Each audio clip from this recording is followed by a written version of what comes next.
What's up, Mets fans? Welcome to the Mets Watch Party live right here on both of our channels. We got myself and CP here with us today to watch the Mets and Phillies in Philadelphia. And we're going to bring you the live action and our instant reactions throughout the game. We're going to have a little different setup here than you're used to, specifically on my channel where usually game day is up, but game day and StreamYard are not best friends anymore. So we have to figure out something else.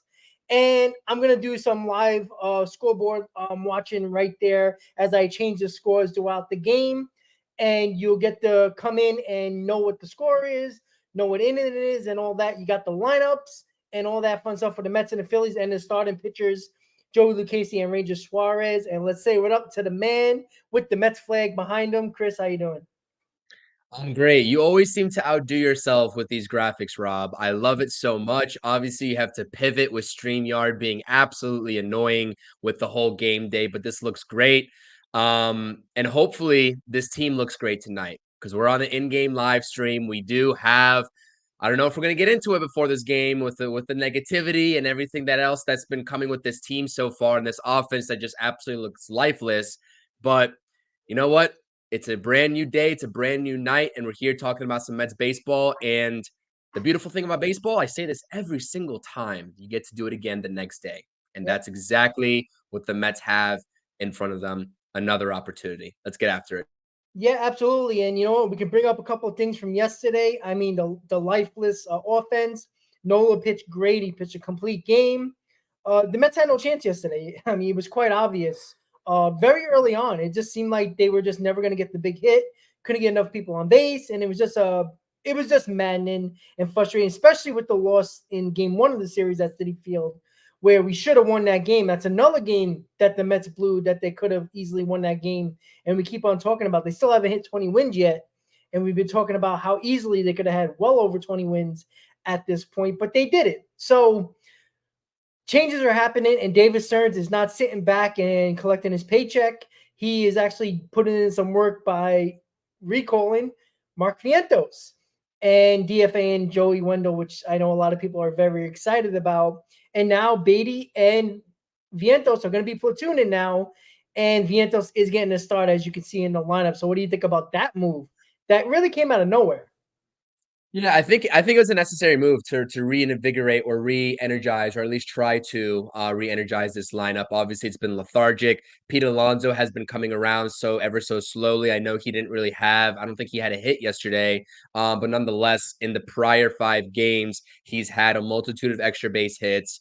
The OBP is going up to 314. Slugging percentage is going up. Everything's going up in the last 5 games. I know it's a short sample size, but really we talk about a hot Pete Alonso and a hot JD Martinez, but those guys in the bottom of the lineup are not getting it done. Brett Beatty's one of them, Jeff McNeil's another, and obviously Harrison Bader as well is just not getting it done so far right now. So I think that this lineup is a very unique one that you see on your screen here right next to Rob. I like Pete Alonso in the 2-hole. We have JD Martinez cleaning up, and then we have Mark Vientos as that protection for Mr. JD Martinez. So we'll see what happens. Hopefully, Mark Vientos took that send down the last go around personally. Hopefully, he took it personally, and hopefully, he opens up this front office's eyes and says, I am here to stay with the big club. Joey Wendell obviously has a major league deal or had a major league deal with the Mets, so DFAing him was a little bit of a surprise. I really thought the Mets were going to try to save face and sort of back their decision by not making any actions on Joey Wendell, but it just simply couldn't happen.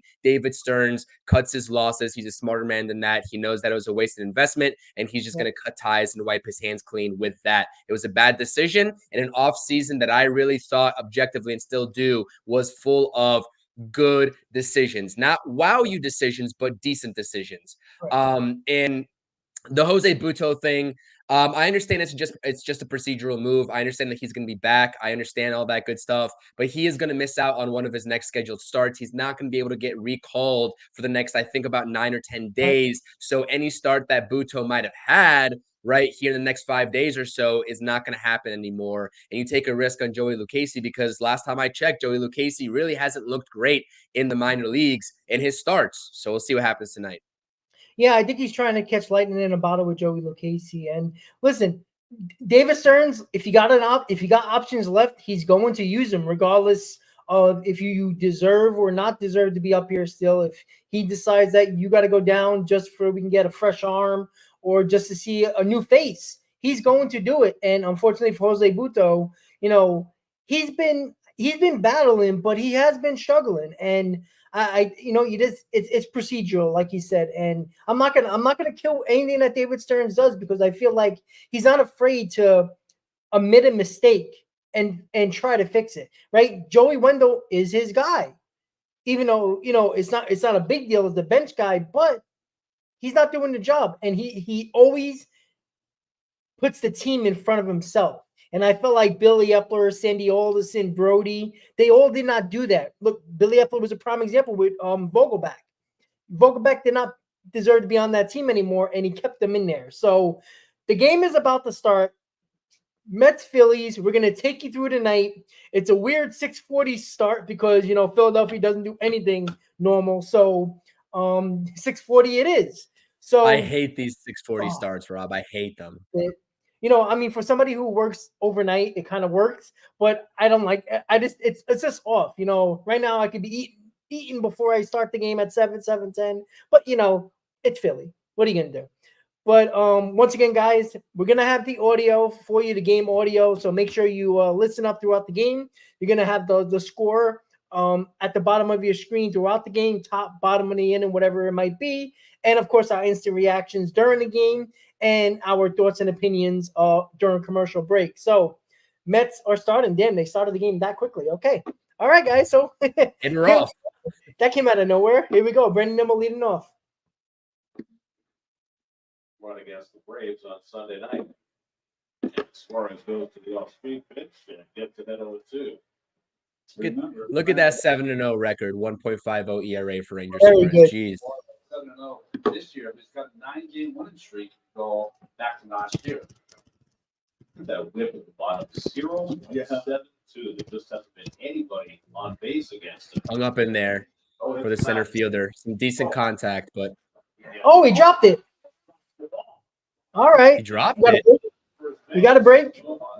He dropped it. I didn't even see that. I put my head down thinking he was just going to catch it. Wow, he did.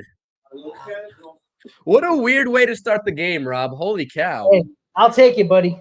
We need some breaks. We do. Rob Thompson is not thrilled right now in that dugout. 2 hands, baby. Come on, Pete. Definitely closed his eyes as the ball hit the side part of his glove. Yep. And noted the whip on Suarez, 8 walks in 54 innings pitched.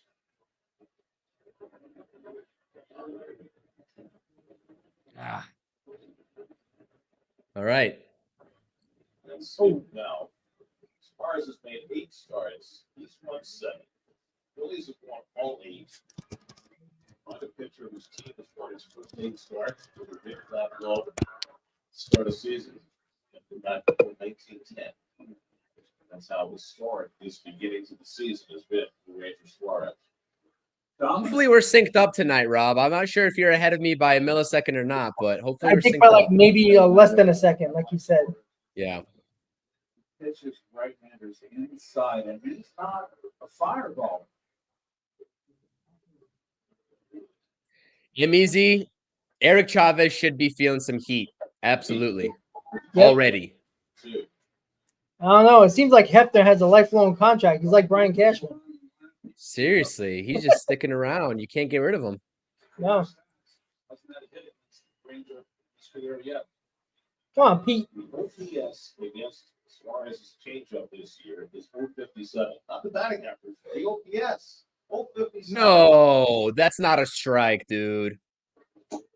Oh, now you're ahead of me. Oh, I am ahead of you? Okay. Apologies. But that was not a strike. I'm sorry.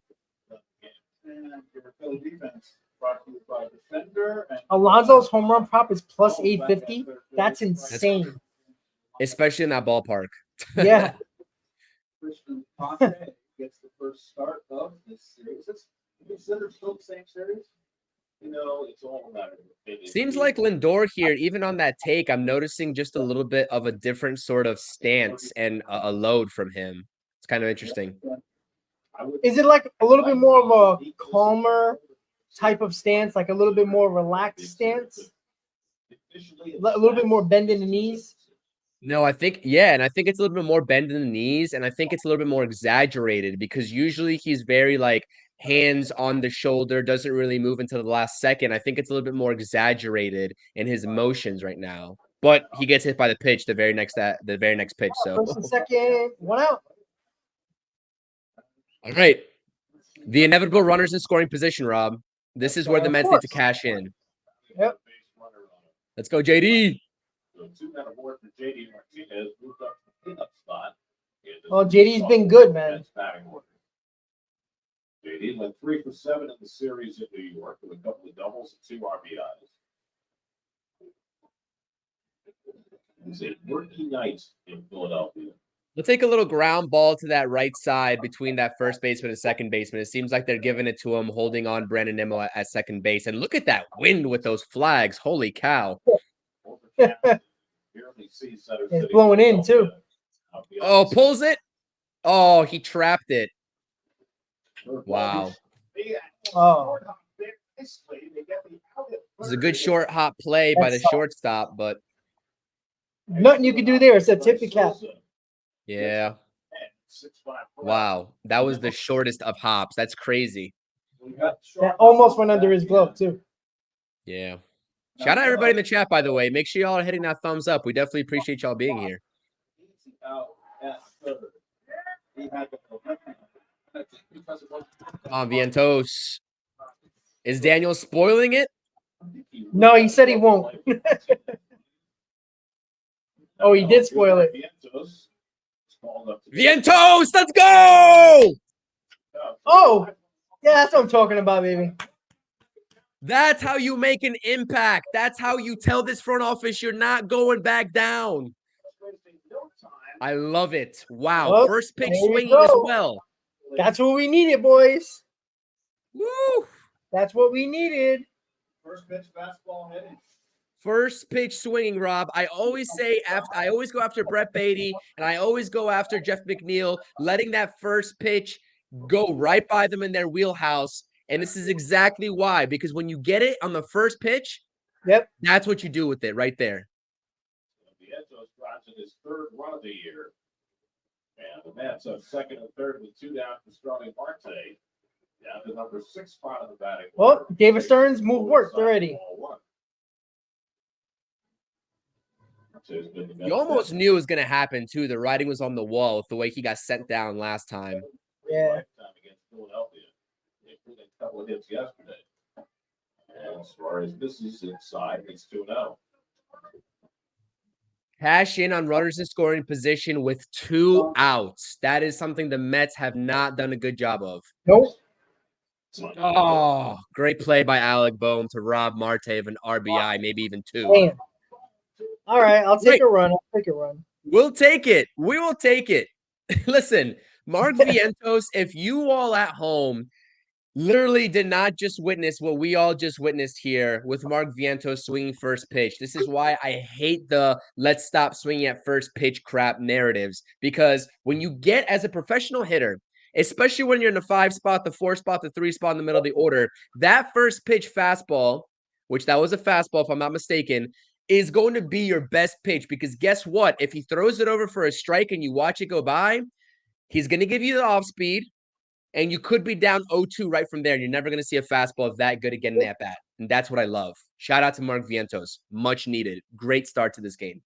Well, it's a good start to the game, and we see if Joey Lucchesi can pitch better than the minors, because that's been the big problem with him right now. And don't mind me, guys. I'm setting up the box score right now for you guys. I promise. Yeah. I'm gonna get this as right as possible. Yeah, no, I feel you. And Daniel, I feel you. I hear what you're saying about working counts, but with runners in scoring position like that, first and second base, I see it time and time again. We saw with Jeff McNeil and Brett Beatty the last go around. They just watch that first pitch, and then they get fed the off speed. They watch that go by first strike, and then they strike out. And I'm sick and tired of watching it. So I have no complaints with what Mark Vientos just did right there. And MEZ, it is not Quintana. It is Joey Lucchesi tonight. Joey Lucchesi. Yeah. But we'll see if MZ, I don't care if I'm annoying. It's a fact. It's a literal fact. I could be annoying all I want to be, and you can sit there and watch the results happen in front of you, and you can keep denying it. So it's just the fact of the matter of that. If you want to be wrong, you can be wrong. Up to you. Well, the fact was, what did Vientos do? He went after the first Exactly. pitch for a guy who's been one of the best pitchers in baseball. Hey, Justin, long time no see, buddy. Yes, Justin, we are unfortunate souls, unfortunately. We watch this team because we're idiots, but we'll keep on going. But here we go. Joey Lucchesi, 1-0 Mets, bottom of the first. Kyle Schwarber will lead off for the Phillies. Schwarber hits a two-hopper to McNeil. One pitch by Lucchesi, and he's got his first out.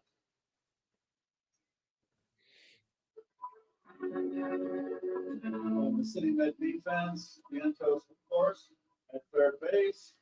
Struggling McNeil at second base. Alonso's been struggling. Nito behind the plate. Bader back in center field. A good, solid defensive outfield right there. Beatty sitting tonight against the lefty. We'll see what transpires in coming days. JT Realmuto, for the first time since Saturday, takes a call strike. Muto was a hot hitter when he had to sit out for a few days. But it is a misty rain right now. Of course, the rain's got to come. You know, it would be a damn shame if this game gets delayed. I would hate that. Of course it would. It's 6:40 start. Why would it be nice and early? London. It's pouring.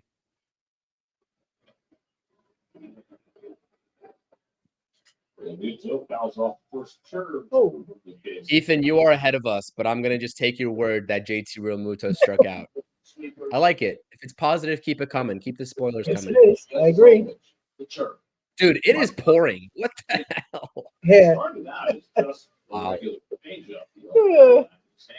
You see that? And this is like what I see right here on my screen, Rob. You see that 90-mile-per-hour fastball. That's what Jose Quintana needs to do, especially if he's up in the count, because that wasn't a fat, or was that a changeup?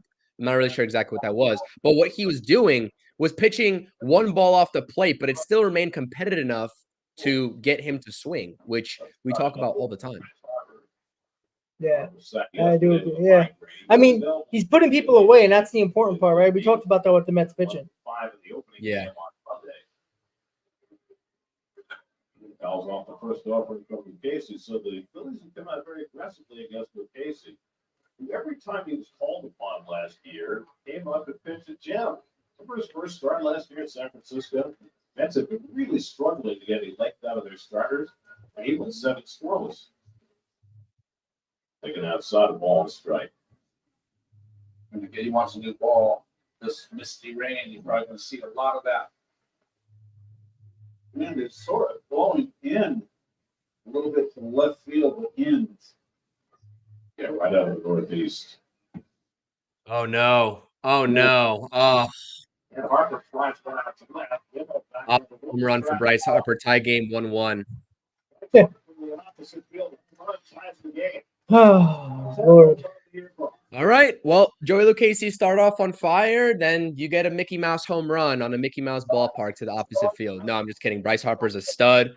That's a great piece of hitting, man. That's a great piece of hitting. Took it the other way. Yeah. Great piece of hitting.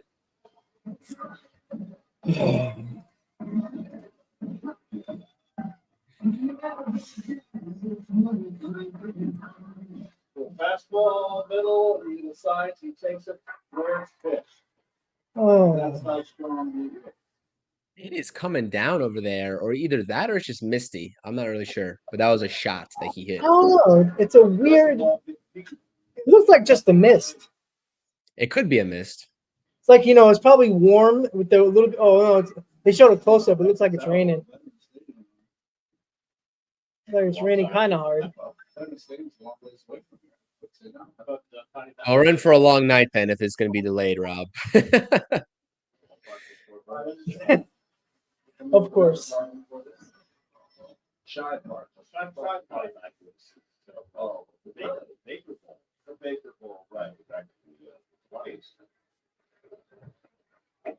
Swing and a miss and a turn. It's like That messed him bone up. slipping in there. Bowman has really Yeah, he just slipped in that box. Bowman has a player got beat there. They're gonna delay this game. They definitely will.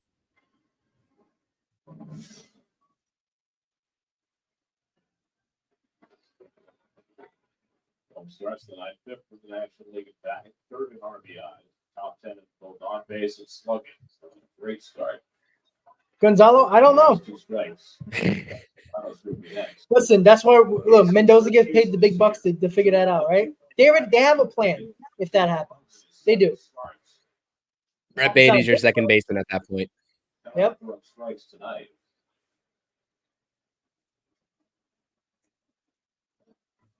He's got a unique pitch. He's also got a unique to do. He does, yeah. Spots, arms, legs. Justin. Oh boy. Rubber. He is We've seen that one before, huh? unconventional. Let's just put it- Yes, we have. It's difficult for a hitter to pick up. Another walk. This is the way of the second for ball. Oh. Had him Oh. 0-2. Turned into a tie ball game, and now at least 15 pitches in this first inning.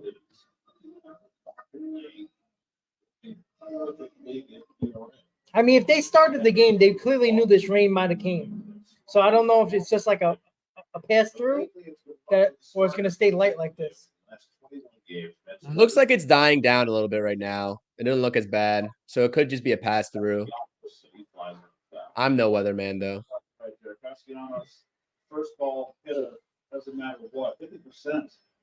All right, get out of this, please. Second highest first pitch swing rate in the major leagues.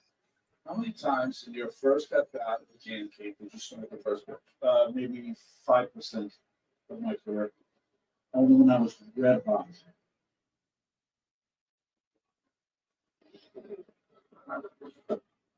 Oh, It's almost the same pitch that he rung Pete Alonso up on Yep. last half inning. yep. To be honest, also has the highest Already chase not rate consistent. today. That rate has been coming down lately as he has picked it up. All right, you got him 1-2 now. Start. What do you do? Don't He was hang sitting that. on that breaking ball. It was. So streaky that he'll have these high chase Maybe you marks. maybe you sneak a fastball by him. He doesn't miss a thing. So in between there, that average is. kind of Steven good. says you've been missed, Rob. Her images of Thank you. style, I feel missed. and JD Martinez, very similar style of hitting. I know you're under the weather. Hopefully you're feeling a little bit better. Yeah, I don't know. For some reason, like yesterday, I just felt terrible, and I actually went to work, but I felt better in the morning. And then I got home, I slept a little bit, and I'm good. It's weird. It's quick. Maybe you're just tired. Maybe, who knows? I'm always tired, so I never know anymore. Now, working on the stands. Back in Casey, for all the deception and all the serves, he's mostly just- So is this a split? If I'm not mistaken, I can't remember. Is this a split 2-2 at each ballpark? Because of London. Okay. Got it. That's what I remember. Okay, got it. All right, that's popped All right. up. Oh shit! Remember, he sees it. Okay. No, he's got it. Oof. All right. So Harper ties the game, going to the top of the second, 1-1. Yeah, I mean, it was all right by Joey Lucchesi, but like, the walks are dangerous, obviously, especially with this Yep. Phillies lineup. They are the best team in baseball record-wise. They're dangerous. I still don't believe they're as good as their record says. I've said this for a while. I think the Phillies are kind of not as good as their record is. I don't believe so. I don't think so. Like they played nobody really over 500. And again, you beat the teams on your schedule. That's what you're supposed to do. But when they start facing the really good teams, is it gonna like level out? I mean, it's a great start, so they can fall a little bit and still be in a great spot in like July. So, but yeah, I don't know, Chris. I still don't believe they're as good as they're playing right now. I just think it's the teams they're facing, to be honest. they're giving themselves breathing room, right? Which is what we talk about all the time for the later months. And obviously, good teams are supposed to beat up on the bad teams, which is exactly what Philly's done. The jury's still out because I agree. I don't think they're best team in baseball type good. I think that that's a little bit of a fluke, but I think they're better than maybe I have given them credit for in the past, and maybe you have as well. I think that they're actually better because they seem a little bit more well-rounded this year, especially getting some better contributions from their starting pitchers. Ranger Suarez is a guy that started off hot, but is that going to remain consistent for them? Like you said, I don't know. Jury's still out on that. But Yeah. shout out, though, by the way, shout out to Subway to Shea in the chat.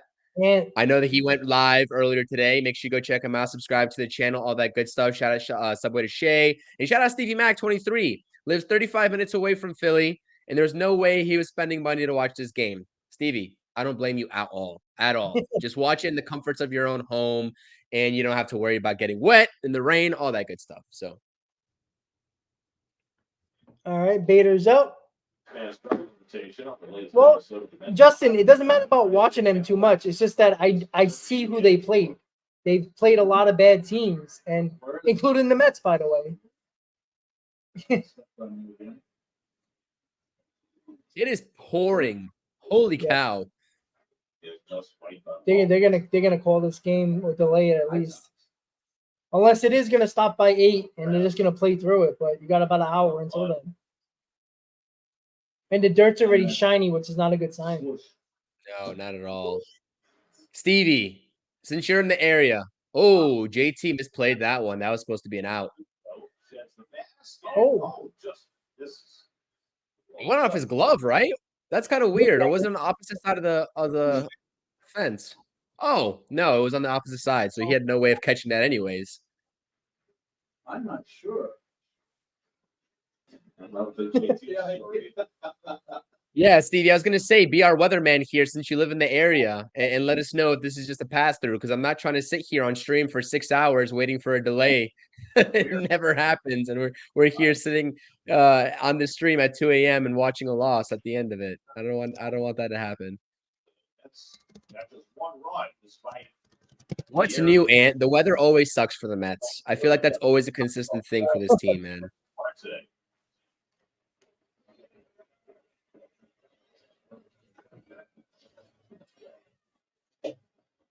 That's one inside. Bader, 2 balls, 2 strikes. 2-2 to Mr. Bader here in the 7 hole. Let up sinker or change up away. Hits it up the middle. Gonzalo, would you call that an error? I'm kind of thinking that's an infield hit. That should be a hit. I think that's a hit. Damn, that'll be 2 errors for the Phillies already. Yeah. And that's one thing about the Phillies too. When you talk about like them being the best team in baseball, they're saying it on the broadcast, GKR, like their defense has held up. They're not known for a defensive to be a defensive team, right? They're not going to wow you in that category, but they've held up, and that helps certainly. And the last 2 seasons, even though they had really good runs second half and obviously in the playoffs, their defense was a real problem during the season. They got better during the playoff run, but they were definitely a problem for sure. Yeah. All right, Jeff, come on. Be on that Should be a trade great block. time to wake up. Should be a great time to wake up, Jeff. Really? Obviously, he feels terrible at the plate. You know, the month of May, he's hitting 190. Did Keith just say he's been terrible at the plate? To say he should just lay off the inside bit. Work. Well, you know, Jeff McNeil changed his bat this year. Now he has a knob on the bat, unlike all of his years. So I know that's maybe nothing, but it's interesting. It is interesting. You know, throughout his minor league career, through the pros, he's always had that knobless bat, and now he changed it, which is weird for a professional hitter, changing a bat like that. I would, and I don't want to speculate this, but a bat with a knob is certainly more conducive to hitting for more power because you have more control over it. And I think the knobless bat was for more control in terms of being that slap type hitter. So maybe those two things are equivalent. I just simply don't know. I'd be curious to hear from Jeff McNeil himself why he switched that up. And yes, he's looking for his next contract. He's trying to hit home runs. Yeah. Like most players do. Conforto did it way back when, and it hindered him, to be honest with you. But yeah, no, Ant, you're right. Like, Keith ain't lying there in that booth. He's been terrible. Everybody knows it. And it's good to hear the announcers bringing some accountability to this team as well. That's why they're the best. They don't poop. They don't hide away from anything. Oh God. Yeah. As McNeil chops to the second base and they get the force out on the transfer. Oh boy. It's just not good swings that he's putting on. And forgive me because I didn't see what count he swung at that at. But that was just a terrible swing, terrible outcome. Everything about his process just sucks right now. And I'm sorry to keep piling on him, but you almost have to because it's just ridiculous at this point. Yeah. I mean, everything's soft contact. No matter where he hits it, on the ground, up in the air, it doesn't matter. Yeah. And when you are such a two-dimensional player, Rob, like when you don't impact the game in other ways, like we always say about Brandon Nimmo, even when he's slumping, if you don't impact the game in any other ways, yeah, we're going to get on you. You know what I mean? That's the problem with McNeil. Be careful. Ranger has a very good move to first, one of the best fielding pitchers in the game. Nito looking to try and punt his way on. I don't mind that from Nito. 1 out, again, trying to flip the lineup over to your leadoff man. Yeah, get the guy in scoring position for a guy that's been hot in Brandon Nimmo. I don't mind it either. I think everybody who watches the game feels as though he's the best fielding pitcher in the game. In 2022, he was +9 defensive runs saved as a pitcher. +9. Last year, he began the year on the injured list. He had some forearm issues in spring training, and then he was the bullpen when the year began. So he didn't have a full year of starts. This year, in the rotation, Nino goes down on the fastball a foot above the strike zone. So a bunt, sacrifice bunt would have been more productive there. You're right. It's tough, man. These conditions are tough. I will say that. As a hitter, not only for a pitcher, but as a hitter, those conditions are very tough. It is. Absolutely. Both sides are dealing with it, Rob. You know what I mean? And that's the other thing. Demo, his fly ball was dropped to the center field by Rojas. We're close to being blocked. He almost didn't. I thought he didn't. I don't think Harrison Bader's a worldly base stealer myself. So, especially in the mud that they're playing in right now. Yeah.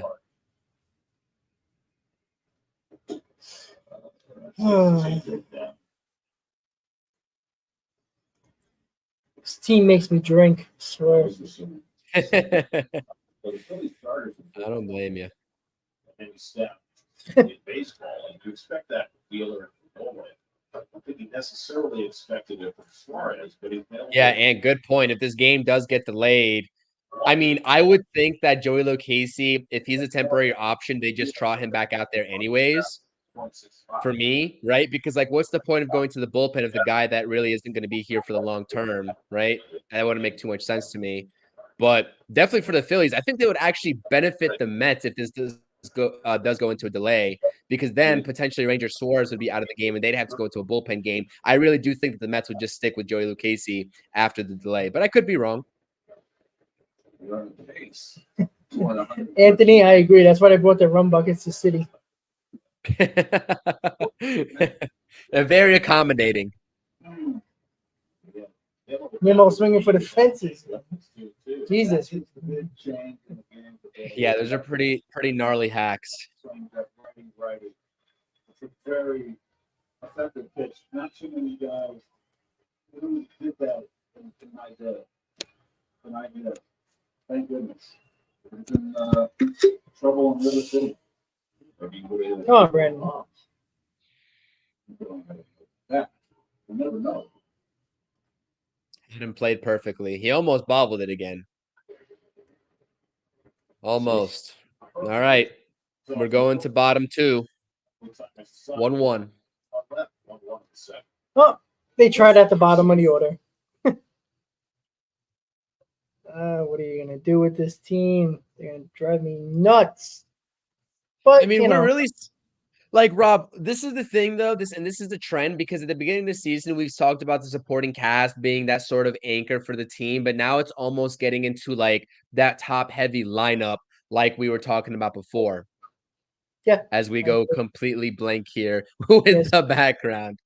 But you know what I mean, though? Like, it's almost like Yeah. transitioned to now the top 4, top 5 are carrying the team, and we're trying to get production out of the bottom of the lineup. Whereas in the first couple of weeks, it was flipped when Harrison Bader was doing well, when Brett Beatty was doing well, etc. It's almost flipped. You know what I mean? Well, yeah. I mean, why aren't we winning right now? The supporting cast is going back to what they normally are, or Right. mediocre at best, maybe decent. And the big guys aren't still really at the top of their game yet. Alonso has turned it around a little bit over about last like 3-4 games. Lindor is still not really there. Nimmo is struggling, like you said. McNeil is lost. Like your big guys are not doing the job, and your team eventually, the supporting cast is going to turn into the supporting cast, the guys that might surprise you once a week, but they're not supposed to be carrying a team. I said this 2 weeks ago. Even when the Mets were going through that 12 out of 15 winning 12 out of 15 winning of games, it was all the supporting cast. The core basically did nothing, and it's not sustainable. It's really not. You're expecting supporting cast to have career years. That would be great if your core was doing their job. This team is staying afloat because of the starting supporting cast, not the core. That's the problem with this team right now. Yeah. Look at the Phillies ball boy or bat boy getting the umpires some new jackets there. Wow. Oh, man. Well, I guess they're gonna play through it. Ugly, If ugly. they're gonna get the coats. Yeah, I guess so. I guess they're playing through. They don't want to All right. delay. Bottom of the 1-1, and Lucchesi on the mound. Next sinker for a strike for the Casey. Scott has continued to rate 3 for 6 in the 2 games in New York. Big home run. The last 13 games, his OPS is 1361. On Monday against Evia. He's got their comeback going right there. Shocker. And the 1-run game, he has the hit ball with the base loaded to tie it. The Phillies won from the 10. Talk about a red hot hitter, man. Bryson Stott's been on another level this season. Yes, he has. Crazy. He made 9 starts for the Mets last year. He was 4-0 with a 2.89 ERA. He came to camp this year and it looked like he lost about 30 pounds. I mean, he was just as skinny as you could possibly imagine. And they changed his mechanics a little bit. He had to work harder during the spring to get himself ready to go, which is fine. He really was never much of a factor as far as making the opening rotation. I understand, Gary Cohen talking about Lucchesi, how good he was when the Mets brought him up, but there's no pressure. There was no pressure. It was just him pitching to play out the stretch. I hate when they talk about stats when there's no pressure on a player or a team. Yeah, it definitely the context definitely matters in that category. I definitely agree with you.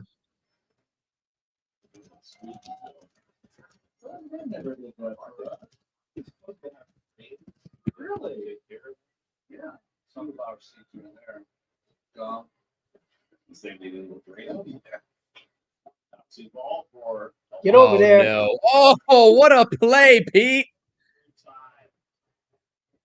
Wow.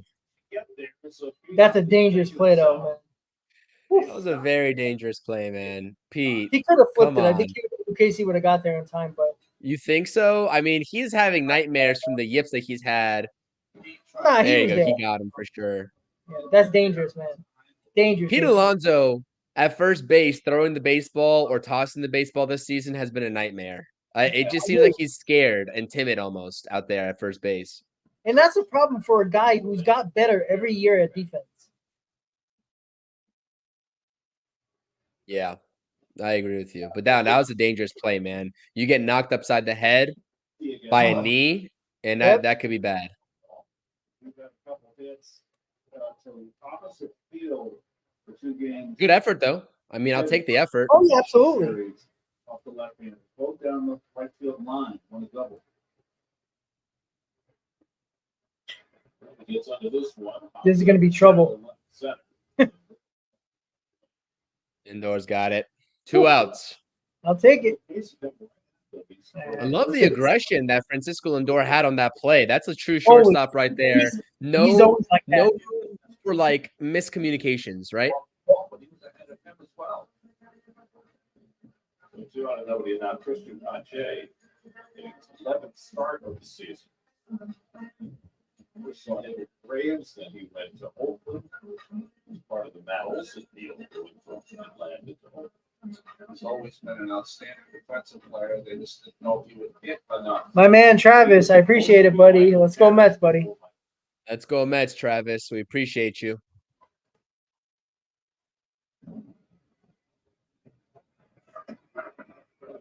Right. I like the rhythm that Lucchesi is like working with right now. It's a fast pace for sure. It is fast paced. I like it. He's pumping it in there, and he's pumping strikes too. So I like it. Hey, with this weather, the way the wind's blowing too with the rain, make the batter uncomfortable as possible. Strike. Nice 0-2. pitch. Pitcher's I like count. that You got him right where you want him. What do you do here? Don't waste a pitch. Get your team back up at the plate. Throw it about As well. letter high, a little higher than that, right in the zone. Yeah. Let's go. Oh, he tried it. Whoa. He tried it. I don't think he got it high enough, but he tried Yeah, I it. don't think so, but that's exactly where I would have went. He was just looking for that pitch, which is kind of weird. Right. It's the second best chairman man ever. How do you pick it? Everyone else is aside from number 1. Thus, number 2.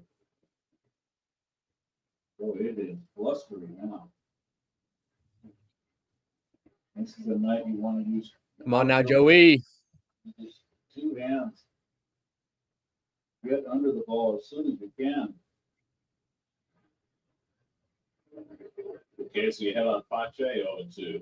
Check him out. Oh, the curve, the curve. Let's Love it. go. Love it. Here we go.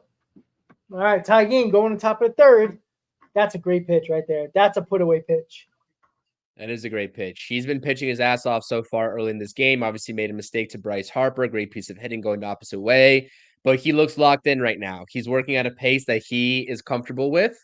And, you know, he is pumping strikes. And that's exactly what we need. I think the Mets pitchers, right, all in all, they've been holding their own this season for the most part. Obviously, there's some anomalies there in between. But what's the consistency of the walks and the balls thrown and the opposition working counts just as equally, getting back down from 0-2 to 3-2 and drawing the walk?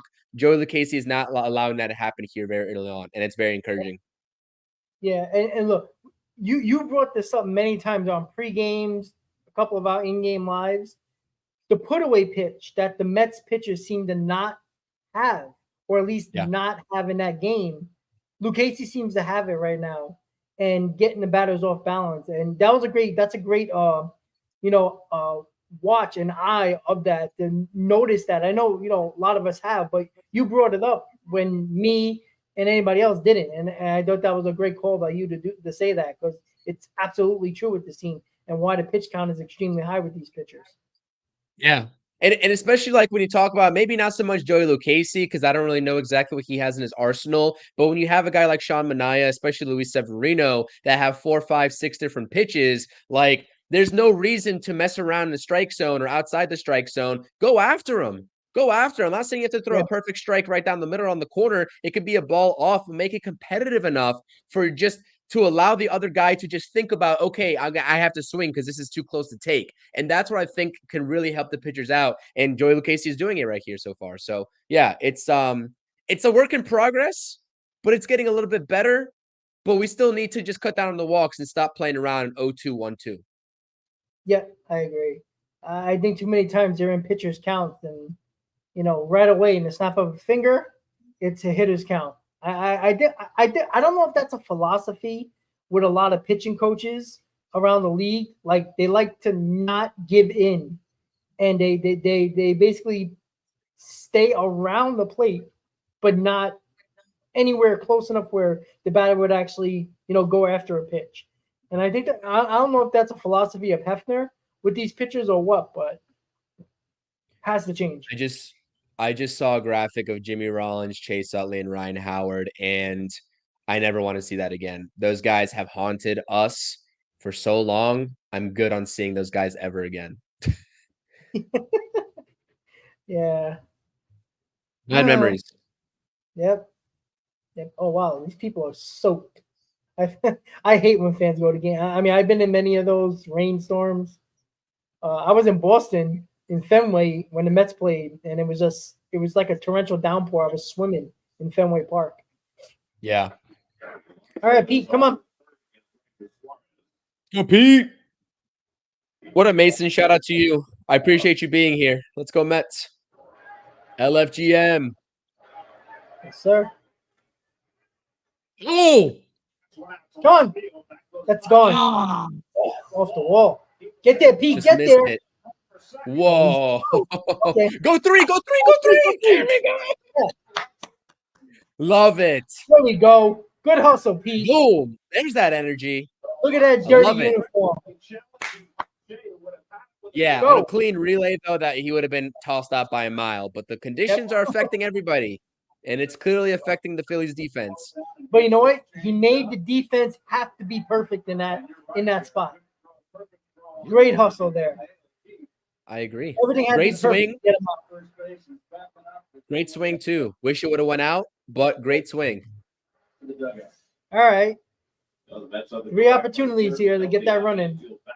So you see on that take right there, Rob, what I'm saying is that he looks a little bit more tensed up there than the usual righty Lindor with the bat on his shoulders, very relaxed. Like that's how he's like. You see? Oh, hold on 1 second. Maybe he does it again. You see? Yeah. I don't know. Maybe it's just my eyes playing tricks on me. It's very subtle, but I feel like it's a slight difference. When you're batting 204, I mean, you know what's funny though? Like the average is not there, but the home runs and RBIs are fine. Like it's just the consistency of putting the bat on the ball is the problem. Right. With many of the Mets, not just Lindor, but to look at Lindor at 204. Ugh. Yeah, it's not pretty. Hopefully he turns it around. Absolutely. We need him to in a big way. Yep. Come on, Frankie. There's too much to do. Pete Alonso's uniform is as dirty as it can be, dude. His body language, though, he's showing you he's not comfortable with the mound, not happy with the field. Ground crew is out. Yeah, you see what I'm saying, Daniel? I know I'm not crazy. Like he just seems like he's starting off like that. He's getting into a little bit more of a tense position. I don't mind it if it feels comfortable. That's a pitch you got to drive, Frankie. Yep. Now we can't be stupid and try to swing at something out of the zone here. Good eye. All right. All right. Good at that. I'll take it. We'll take it. Lindor with the 0 for 0, hit by pitch and a walk. Shout out to Darren Rivera, by the way, member of the channel. I appreciate you. Salute to you. Always supporting us on any stream that we do. Much appreciated, Darren. Thank you so much. Yes, sir. First one of this game against Pete was looking as well. He is great at setting up hitters. He's great in many ways. Couldn't even tell you if New York's like as shitty as Philadelphia right now weather-wise. Yeah. I know out here it's pretty gloomy. There we go. Yeah. Great job. Good pass ball. That's how you manufacture. That's a Pete run right there, Rob. Yeah, it's a Pete run. That's all Pete right there. Exactly. We were just talking about the Phillies defense all around, and it's kind of like it's been hurting them. Yep. First 3 innings. All right, Pete. That's your hustle right there. That's your run. This is where we're not satisfied with only 1 run, Rob. We saw it the other day. Bases loaded, no outs. We got 1, and then we went down and just rolled over 3 strikeouts in a row. The Mets need to score Francisco Lindor right now. Yep, I agree. Got to get at least 2 here. can't try to pick it and throw the guy out at second base. You got to block that ball.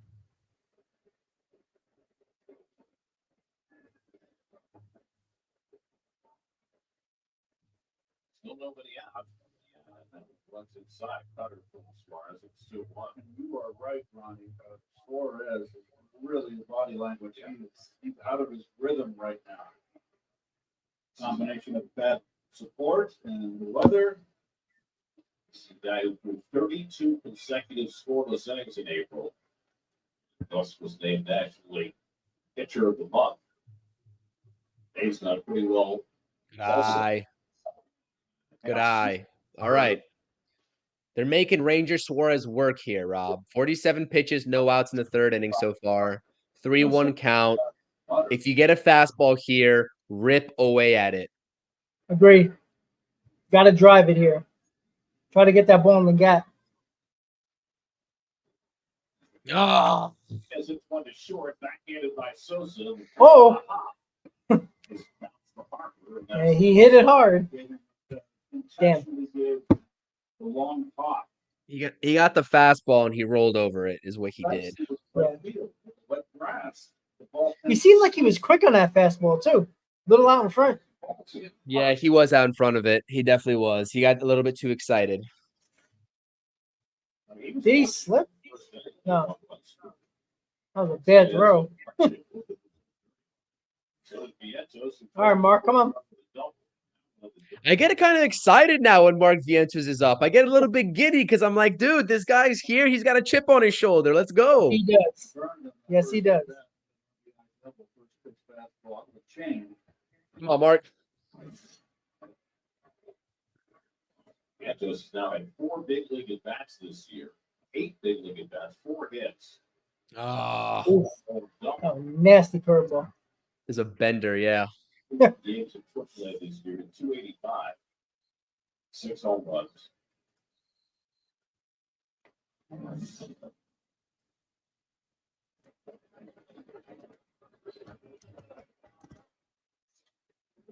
Also on the fastball as far as 1-2.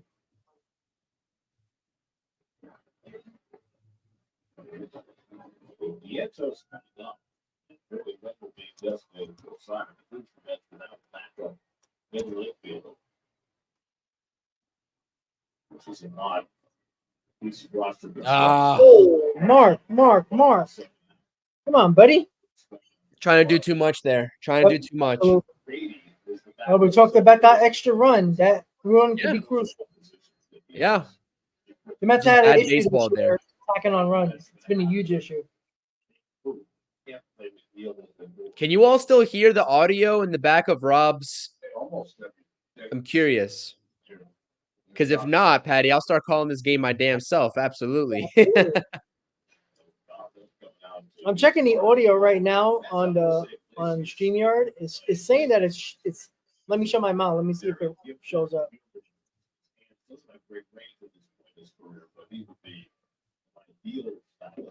I honestly thought he was going to make a team out of spring training. That Joey Wendell had Now I hear it a little bit better. always liked to play six. Just it's a pro. Especially since they kept Zach short, and he was. I kind of angled it a All right, little bit Marte. better. Sorry, guys. No, you're all good, man. You're all good. We just need this run, man. I need to see a 2-out base knock, just like Mark did in the first inning. But those 2 at bats weren't productive. The last 2 at bats that we just saw in the slightest bit. Saying a 104-mile-an-hour bullet that Bone caught his first time up, that saved a couple of runs. He takes changeup down to ball 1. I think you're absolutely right, Ron. He's going to pitch very carefully for Marte. You're at second and 2 down. Curveball bounced toward third. So I see Gonzalo's in here saying to steal third. The reason why I wouldn't do that is because a single clearly scores Lindor here, especially when you have the conditions being wet. The outfield grass plays a little bit slower in my mind, especially with the footing of the outfielders. They're not going to try to make a mistake and throw him out. They're just going to get it to the cutoff man. So I would not risk that being the third out at third base. Norman can't get the bunt down. And you're stealing third, and you'll make it out. And he steals third. Stealing second, Or I could be wrong. It's too important. And clearly I was wrong. After the game, Mark Washington was asked about the Maybe Gonzalo was foreshadowing, but maybe he already saw it before me. But it was a good pitch to steal on, though. It was in the dirt. I'm not going to lie to Yes. you. If it was like a bang-bang play, then obviously that would be a little bit risky. And now Mark's Oh, punching it and running it. But I like the idea. I don't hate that. It just looked bad. Carlos Mendoza is giving a little smirk there to Jeff McNeil. Ooh. 2 days earlier, we tried to make some money up front and he punted into a double play. So I don't know. He's feeling the heat, right? Good eye. All right. Last night, that's 13 RBIs for Lamar in his last 6 games. And hitting for power as well. 3-2 to Marte. Harrison Bader looking at. They were third with 2 out. And Marte. Patty says it's low, the volume I think she's talking about, but I have the game on, and honestly, no one needs to hear Gary. Justin needs the game calls. She's followed by fastball in paint. Second pitch would be a bat to start. Good eye. Good at bat. Great All at right, bat. good at bat. Second one for Suarez tonight. That's got a week's worth for him. Ranger Suarez is flustered. I see that walk given up, him automatically looking over to the dugout, and he looks flustered to me. He does. And I like to see that. The hitter's where he wants. He just can't execute that pitch inside yet. So now Bader, who had infield hit his first time up. Oh, they Alright. did award Bader the single on that ball, by the way, Rob. They should. It wasn't that easy of a play, but I give him a hit. I'll take that. Yeah, I agree. Fixing on Marte. I always forget Bryce Harper is playing first base for them now. Always It's so forget. weird. Once in a while, right down the lefties, Got an 0-0 coming to Bader. and then it all goes to Bader.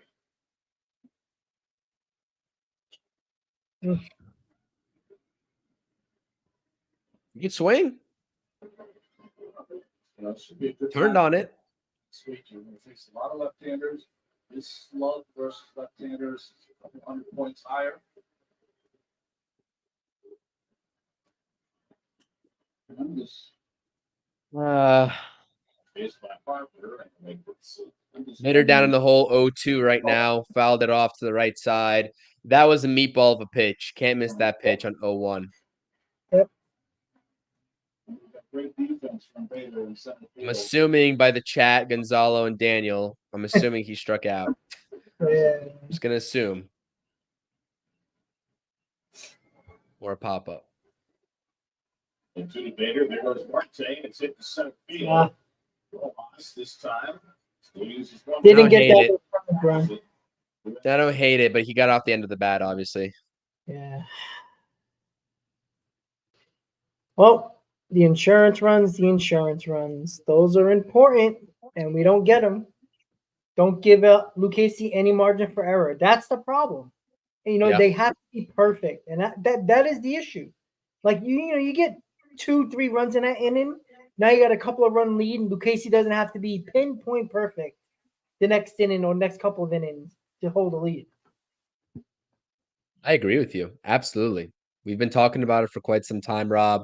That's honestly where I look at, instead of looking at Edwin Diaz in that meltdown of a loss the other night, I look at that third inning where the offense couldn't come through, and it was an absolute embarrassment.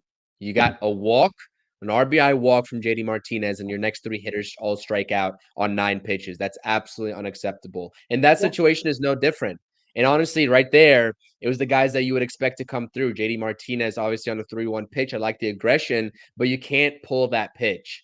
You can't do it. You got to move the runner over at the very minimum. And then Mark Vientos is trying to do a little bit too much, swinging out of his shoes and chasing curveballs in the dirt on 0-1 and on 1-2. And the rest is history, to be honest with you. Because like I said, what does this team lack? Mark Vientos obviously did it in the first inning in this game, but they lack 2 out base knocks with runners in scoring position. Yeah, exactly. And it's just frustrating because this offense wasn't supposed to be the problem of this team. and it is badly. Yep. The starting pitching has been, listen, has it been great? No. Has it been better than expected? Absolutely. And the bullpen has been outstanding. Besides Diaz, who's, I don't know if Diaz has been bad, but it's more of the fact that I think he's just, look, he hasn't pitched in a year. Like, Yeah. he's not going to be 2022 Diaz as we remember him right away. It's going to take him time. You got to remember, he's also got to trust that knee as well. And that takes time, especially with a professional ball player who is just always making sure everything is perfect. It could be just simple mechanics. Yeah. Yeah, it could be a variety of things. We just don't know. All right. Bottom of the third, 2-1 Mets. Third for the Phillies against Joey Lucchesi. Keep pumping strikes if you're Joey Lucchesi. Love getting that first strike on Johan Rojas right now. Yep. Rojas 1 for 7 in the 2 games of New York. Batting ninth in the order, Schwarber and Realmuto to follow. And trying to bunt his way off. Come on, Joey, get there. Great play. Good job. Great play. Nice and quick. Sure has. The weather probably has something to do with it. These first 3 innings. It could be a tough play, though. With those conditions, you can slip, and it could be game over right there for that play. Training field team. We are involved. No for me. He hated that. That was Arthur Godfrey said that on the radio. For our older fans. Oldest fan. Almost are happy that we're still with us. Are you happy I'm still with you? Absolutely, kid. What would we ever do without you? Keep them, Gary. That was first stop up. What do you think about that comparison, though, that Gonzalo's talking about here? Schwarber and Pete Alonso having similar statistics, similar sort of impacts on the game. What do you think about that? Oh, Alonso and Schwarber? Yeah. Against the You think it's accurate? You think it's an accurate comparison? Alonso's starting to become a Kyle Schwarber, to be honest with you. Low average, power, and RBIs. And it sucks because Pete Alonso was a guy that could hit 250, 260, probably a 270 hitter. And he's becoming less of that for whatever reason. I don't know why, but Yeah. I don't know. I don't know why he's becoming that. I don't know if it can't be age, can it? Like he's turning into Adam Dunn more than Kyle Schwarber, to be honest with you. And listen, Adam Dunn, the Adam Duns of the world and the Kyle Schwarbers of the world, like they got their money and they deserve their money. They just don't. They're not going to get $200+ million like Pete's going to ask for. You know what I mean? If Pete bats like 215, 220 with like 40+ home runs and 110 RBIs, he's not getting more than what the Mets offered him. To be honest. Yeah. Yeah. I doubt it. Well, believe it or not, Schwarber's got 2 stolen pillows this year so far. Caught once. He used to be an outfield. He is really trimmed down. Double play would be huge right now as the 0-1 is coming over to JT Realmuto. Fire hydrant. Good spot. Oh, Joey's frustrated with that. He gave a little head shake there. It's close. It was a ball, but it was close. A ball where he was victimized by a wild pitch that gave the Mets the go-ahead run. Interesting. Realmuto. Oh, no. Get there. Oh, Nice. Yeah. Very nice. Good Good angle job. by Starling Like Marte. that. That was a rope. That was a rope. Well, that's when Realmuto's right. You have to take that right center field gap away from him. When he's swimming the back row. Good job by analytics, playing them to right center. So hang with him. Realmuto can't believe it. They had the book out on him, man. The expected slugging. All right, dangerous situation here with a runner on with Bryce Harper coming up. Homer for the Phillies run.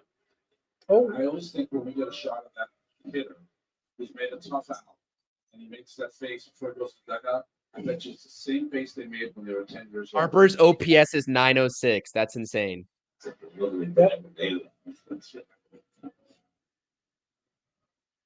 Harper grounds one down to Alonso. He goes. What are you doing? Play, Pete.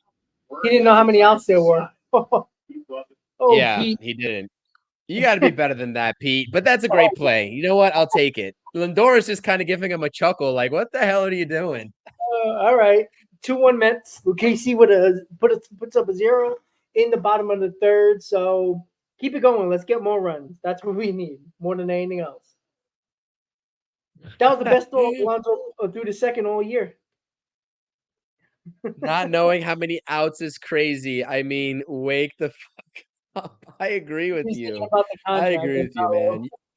You got to be locked in the field, man, especially in the major leagues. You got to know how many outs there are. And obviously, it doesn't hurt to just throw the ball over to Lindor. It doesn't hurt, but like it's just a bad look at the end of the day. You know what I mean? Yeah, like I said, look, it didn't hurt us. It got the out. But if he would have thrown that ball away, there would have been a runner on third and possibly a runner on. It would have been second and third with 2 outs. Like you can't make that. You can't make that simple mistake. Like it shows that you're not in the game. Even though, look, he made a great hustle to get to third base with a couple of bad throws and then the wild pitch. But like you have to be in the game. You have to be in the. You can't have that mental mistake like that because that could have cost you. And what did we say earlier in this stream? Just like the last half inning or so, that throw still was garbage from Pete Alonso. That took a play from Lindor at his feet to not have that into left field. That's garbage. So like, dude, for people who like to get on Lindor for whatever reason, Lindor did not have to go to second and cover second. He could have easily been headed to the dugout thinking Pete's just going to step on first, and that would have been a disaster. So heads up by Lindor for actually doing what he's supposed to do, covering second base, even though the obvious play was to touch first. And if you just bow your head and just kind of put your head down and run toward the dugout, and you get a ball right in your chest or your head if you're not paying attention. But thankfully, it's Pete throwing it, so it's going to be at your feet. Take his ankles out. Oh shit! So the Mets are leading 2-1, going to the top of the fourth. It's 2-3-4, right? Because Nimmo ended the inning, correct? If I'm not mistaken.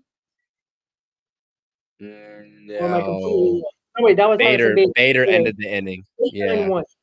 That's right. Sorry about that. I was just looking at the box score right now. I'm like, oh shit. I love this new setup, Rob. I love the box score going live updates to it. One day I'm gonna get an actual live feed on there with that because it's not easy. Like I'm literally like on my design portal, like changing scores just to give the live update for everybody that's watching. Yeah. Like I literally got 2 windows up right now, just like putting in scores, like just putting in numbers just to make sure I get it ready to go. So I'm not like 3 innings behind. But I appreciate it, man. I try to make it better because, like I said, game day was awesome. Like a lot of people liked it, but it just doesn't cooperate anymore, unfortunately. Yeah. The lag is just unbearable, and I think it's just better to just let it go until StreamYard fixes those issues. Correct. All right, guys. So top of the fourth, 2-1 Mets. Mets got 3 hits. Phillies got 2 hits, and the Phillies have 2 errors in the first 3 innings of the game, and that helped the Mets, and it cost the Phillies. But it's only a 2-1 ball game. A lot of game to go. Here we go. Yep. 8-9-1 for the Mets.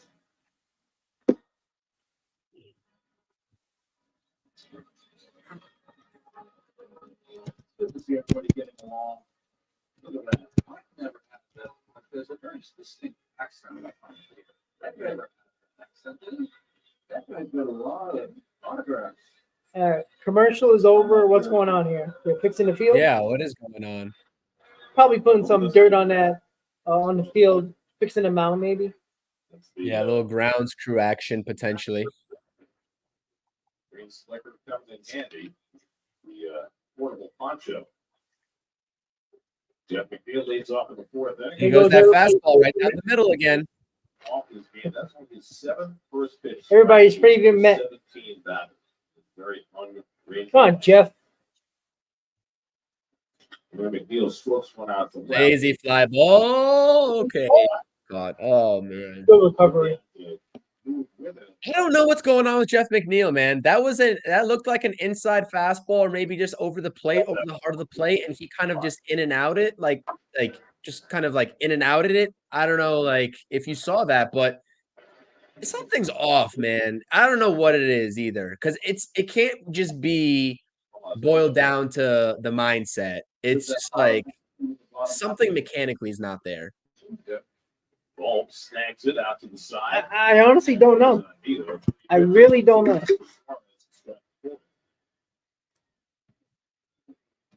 Talk about a quick half inning here. 3 pitches already, 2 outs. Yeah. Junior. Good way to show Lucchesi, hey, get back on the mound and put up zeros for us.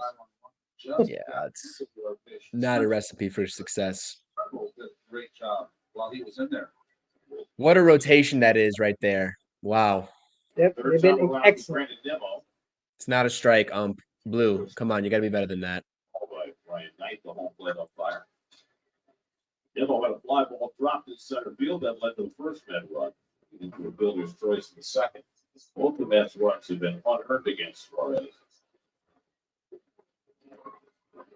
Rojas dropped the fly ball in the first. Pache made the throwing error in the third. Oh, geez. 5-pitch inning for Ranger Suarez here. You had him on the ropes. You had him throwing into the 60s in the 4th inning, and you let him off the hook. And I'm not saying that the swing was bad from Brandon Nimmo, and it's not obviously just Brandon Nimmo. It's the guys before him too. But you just can't have that as an offense. Like, I'm all for first pitch swinging, and that's why I said in the chat, in my chat over here, it's situational. Like, you let go of the first pitch. That was your pitch to hit. And then you hit a lazy fly ball on the second pitch. It's all situational. But I don't like that process. Regardless, onward we move. Joey Lucchesi, quick rest. We'll see if he's able to keep these Phillies at bay. Yep. So we're going to the bottom of the 4th.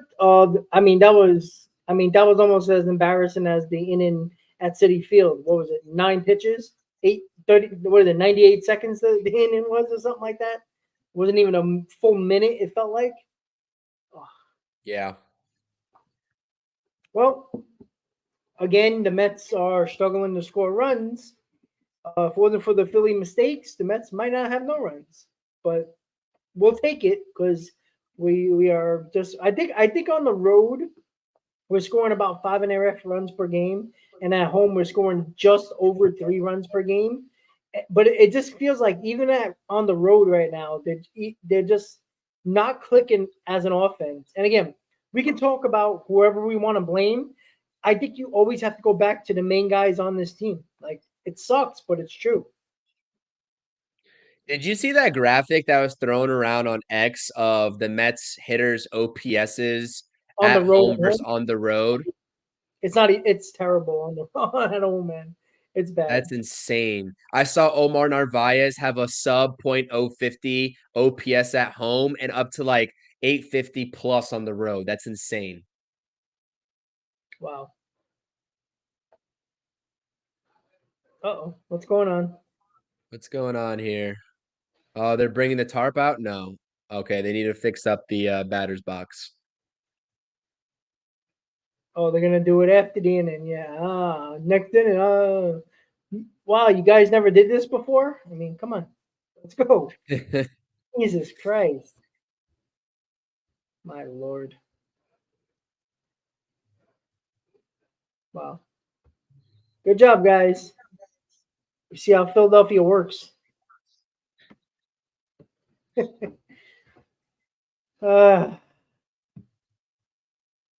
team. What the hell is going on?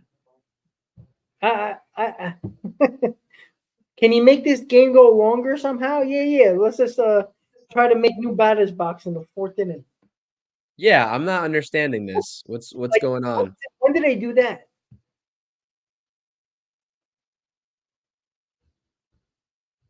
Come on, crew chief. Let's go. Put your hat on. Get to your position. Let's play ball. Act like they never played fucking baseball in the rain before, man. Come on. Let's go. I'm easy. I literally complained that Jeff McNeil didn't swing at the first pitch this last half inning. So don't try to make it seem like I'm changing up my tune because I'm not. I can go back and forth with you all day on this, and I'm going to call you out every single time because I'm not changing up my tune at all. All right, bottom of the 4th, 2-1 Mets. All right, here we go. Bottom of the $4 ball. Drew a walk his first time up. The only walk issued by the Casey in the first 3 innings. This is with the Church for ball one. The second time that he's throwing ball on the first pitch, Church. Castellanos and Stott to follow. It's not yet an official game. Right center field and deep. Nice. That has to be the wind. Scared me. That looked like it was gone off the bat. That had to be the wind. Yep, it held it up here, no doubt.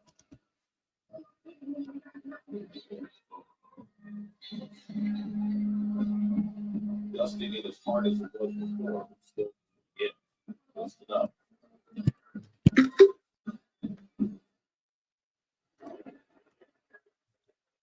So 1 out now, Castellanos. Call me out, MEZ. You're wrong. You're literally wrong. I said you're wrong before and you folded.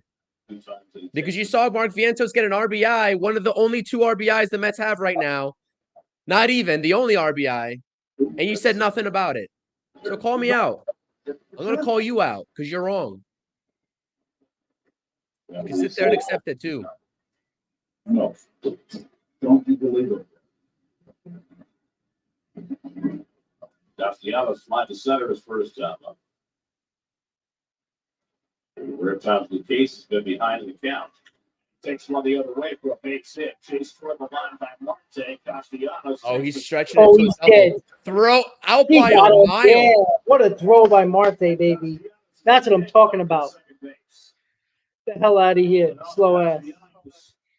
Marte's been exceptional at that, dude. Oh my goodness. He's got a cannon out there. Why would you even try that? I don't understand that. I don't know. It's weird, right? I guess he was just praying that the conditions slowed Marte down or like lost his footing or something, but he was dead in the right there. I'm not even sure what's Made going the on there. defense make a play, and he did. I'm surprised they didn't call Lindor for obstruction with that. Yeah, you see him slip away like, whoa. That's something the umpires would do and try to utilize to their advantage, that obstruction call. So Once you have the ball, you can block the base. So Marte, who is the Major League's active leader in outfield assists, that's 104 now in his career. I love how Joey Lucchese spots that fastball. Even though he's throwing 89, 90, he locates it on the corners perfectly.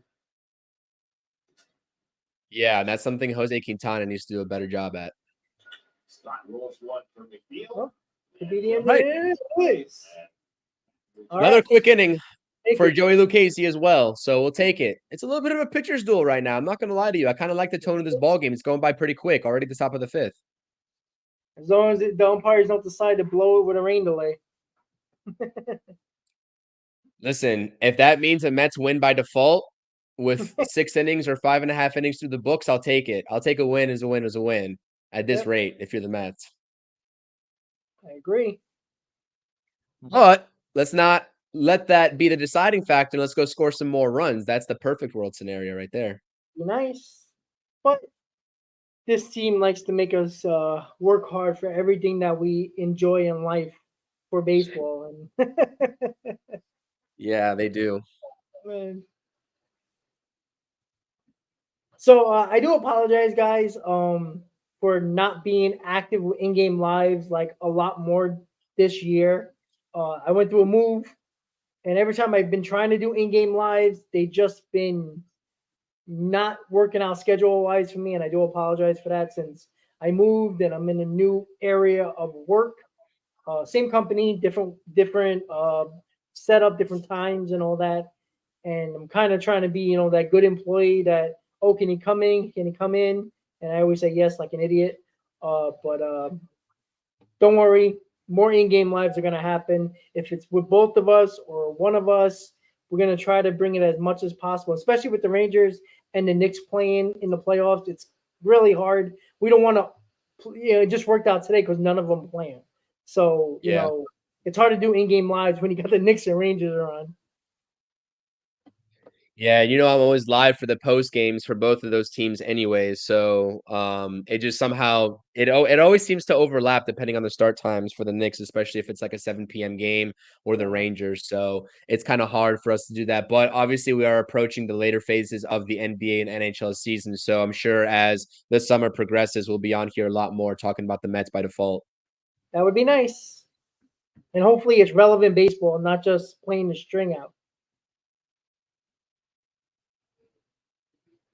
All right, here we go, guys. We got the top of the fifth, 2-1 Mets. Couple of errors from the Phillies gave the Mets opportunities to get some runs. Both Mets runs are unearned. Vientos knocked in the first one, which was great, but both unearned runs for the Mets to give them a 2-1 lead going to the top of the fifth. And we're not even at 8 o'clock yet, and then it's in the top of the fifth. So as Chris said, it's going a little quick, which is nice as long as the Mets are winning. If they're losing, want to slow down that game. So 2-3-0 for the Mets and 1-3-2 for the Phillies. Lucchese's been pitching well. Ranger Suarez has been all over the place on the mound. He just can't get comfortable, and the Mets got to keep on making him uncomfortable. Alonso up, 2-1 Mets. He takes a strike from Suarez. Alonso hitting the 2-hole with Lindor and Martinez behind him. Oh, Pete. That jam and fouled it off, 0-2. Suarez settled in for a better inning in the fourth. 1-2-3 with 5 pitches thrown. The Warriors third inning. But he walked there.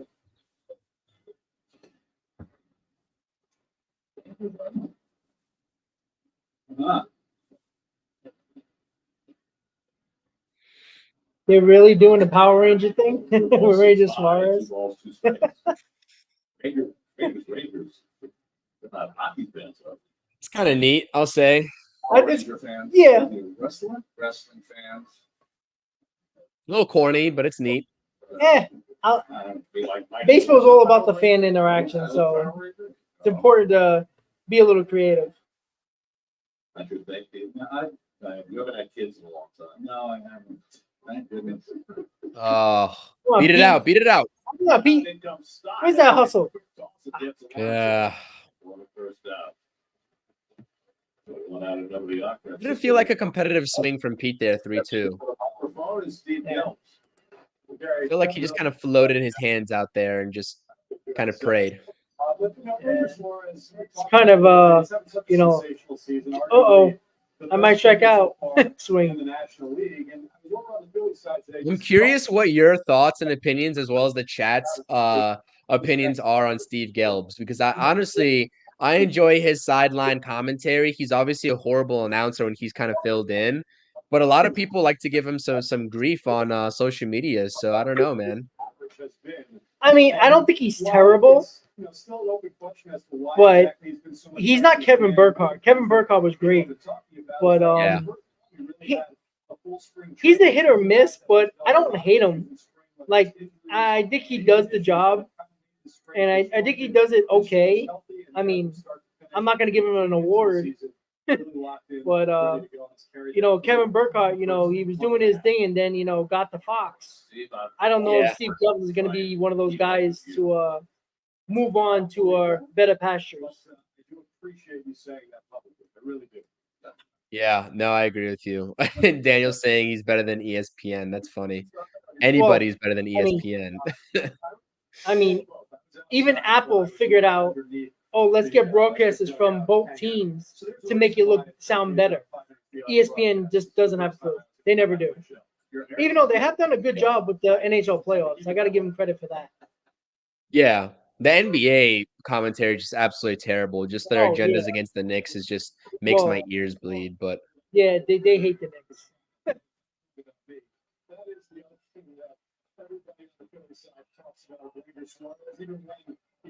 2-2 to Francisco. Roll over to Bohm. Charges in to make the play. Bohm was actually one of the guys that was. All right. 2 outs. Mr. Martinez coming up. Is it me or the Phillies look like they're hesitant to catch and throw the ball on their own field? I know the field sucks, but the Mets haven't seemed right now look like they're hesitant to catch and feel the ball. During the regular season, he takes. Yeah, I'm not sure. I mean, oh, okay. I thought it was another rollover. I don't know. Alec Boehm always looks very unorthodox over there at third base, anyways. Like the way he catches his short hops. But no, I agree with you. They look a little bit timid out there in terms of just like attacking the baseball. I think the Mets have been doing a better job at that as well. But yeah, I'm curious to see how the defense holds up for Philly over the course of 162. That's going to be interesting. Nice single there by Mr. Martinez to the pull side. Love it. Love the two-strike approach.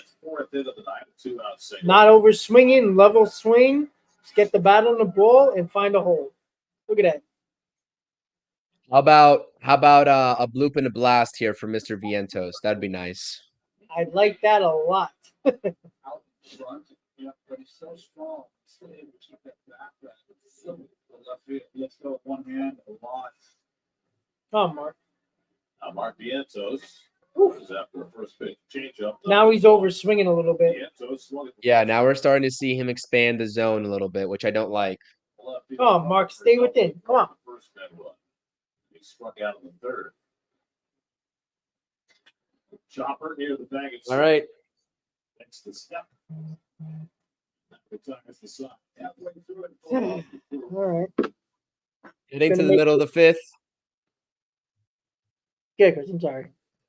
No, I'm just saying heading to the middle of the fifth. I mean, the offense has gotten lethargic. This is really what we had feared, right? Every single time the Mets get off to a nice little lead there, especially scoring the first run, which is very unusual for the Mets, the way they did it in the top of the first. And they just get lethargic. The at-bats get a little bit more sparse. They get a little bit more lazy.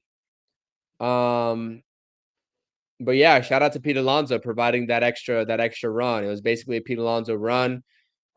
But the rest of the guys, man, the offense just hasn't just clicked. Like, I don't feel like there's much continuity with this offense, if you know what I mean. Like the flow of it just seems like it's just up and down and up and down. And we haven't seen them perform at the top of their game collectively as a unit. And it's a shame because I do think the Mets have a lot more to offer than what we're seeing with the bats. Yeah, and look, this team averages, like, just as a whole, it's a very similar team. A lot of the core guys are here. They usually score around 5.5 runs per game. That's like their average as a team over the last couple of years. That's why, like, it's frustrating when they're scoring just over 3.5. You're not going to win ball games like that, and it's frustrating because, like, and you're right. There's no continuity at all. But, like, I mean, Stearns. That's why Stearns brought in Vientos. He's trying to change something. That's why the lineup changed. That's why Lindor is batting third and Alonso's batting second. And then put in JD at cleanup and Vientos behind JD, trying to do something. At least they're trying something and not doing the status quo. And they even moved Alonso and Lindor. Like, usually they don't do that. Usually it's everybody else getting moved around. So they're trying. But you know what? When your guys are not hitting, regardless of where they're batting in the order, you're going to struggle. Bottom 5, 2-1 Mets. In case he gets first pitch jerk over for a strike to Fernando Sosa, Brewers, Dodgers, Phillies. Yeah, Daniel Alonso succeeds in that 2-hole. Absolutely. Just keep him there. Let's go BS in baseball against the great stuff. And I really do think, and I know that Joey Lucchesi is taking the mound right now, and he's been spectacular so far. Hopefully there's no jinxes there.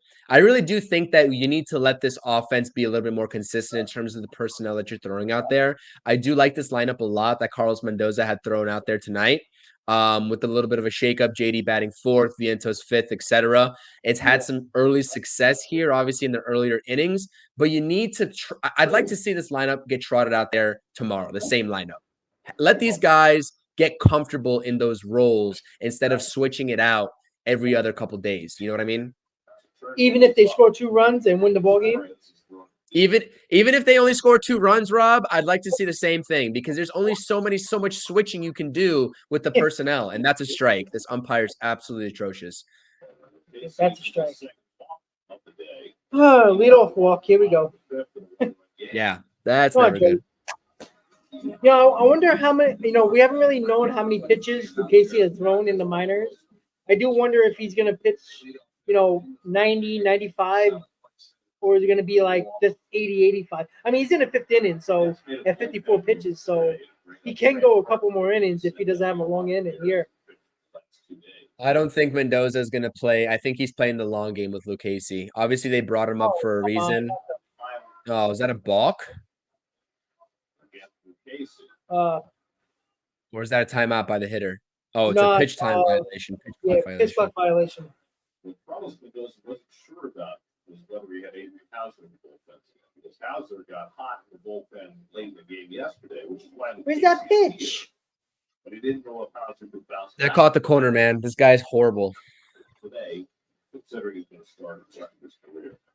So they needed protection from Hardwood. 2-0 to Pache. Struck out his first time up and looking. Here we go. 3-0. Low, and now the Casey Dickinson. Not good. Walk the number 7 hitter is behind the number 8 hitter 3-0. Come on, it's the bottom of the order. You got to get through this. You don't want them to turn over that lineup. Casey walk numbers were up in Syracuse this year. Yeah, this is strike 3-1. 3.8 walks per 9 innings. Last year in the majors, it's 3.3.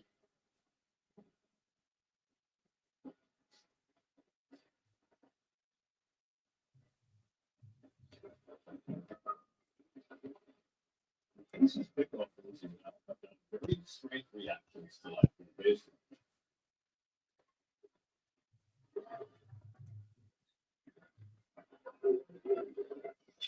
Right. Lucchesi's fought himself back to a 3-2 count. This is a very important pitch. You need it. You really need this. Look, it's the bottom of the order. Go after him. Don't walk him. Challenge him. If he hits it, tippy cap. And he walked him. Oh, my goodness. Not a bad pitch, though. Not a bad pitch.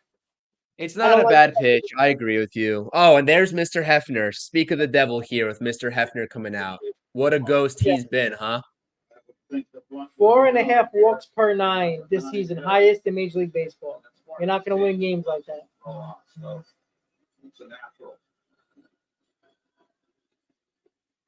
Yeah, Jorge Lopez warming up. Is that Jorge Lopez?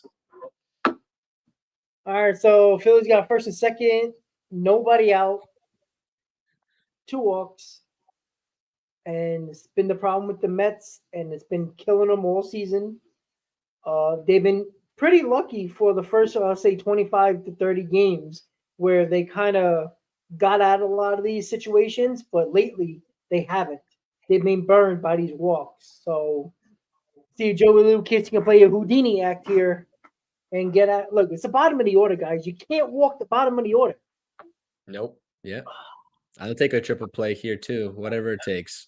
So the corners are in, which is interesting. Yeah, you see, the thing is, though, with Kyle Schwarber on deck, I think it's the obvious play here to do a sack bunt, get the runners over. That makes sense to me. Absolutely. Put it down that third base line. Got to know where you're going if you're the infielder here. 1, 1, 1, 1. Oh, no, not a good play. Jeez. Got to get the 1 out. Now, I can't tell what the speed is of the batter, so maybe that was the better play if Joe Lucchesi thought that he didn't have a chance at it. But, yeah, man, but you know what? Beatty wasn't getting to the bag fast enough. There was, I think he had to try for first. Vientos? I mean, Vientos never really got on the bag. Never touched the bag.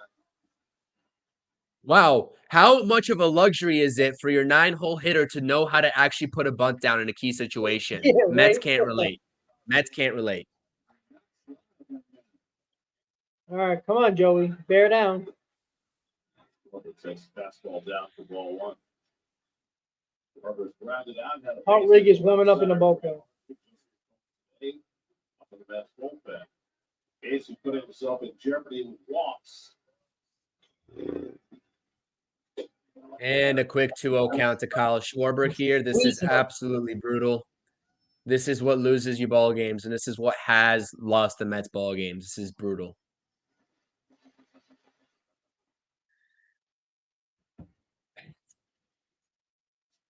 He's got to come in right in the zone. Now it's 3-0. What are we doing here, man? What are we doing here? The fact that he's hitting over 300, I mean, I couldn't, either way, I wouldn't second guess one way or the other.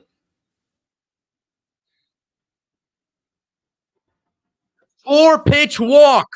Four-pitch walk with the bases loaded. That's unacceptable. The third walk of the inning. And this game is tied. Telling me the great pitching coach that probably has some dirt on someone in this organization that survived multiple regimes goes out there and gets the pitcher to calm down, and he still goes out there, does what he does on a sacrifice bunt, and then walks the next batter on 4 pitches. That is losing baseball. You want to know why the Mets are losing games? The offense hasn't showed up, and that is exactly also contributing to it. You know what's even worse?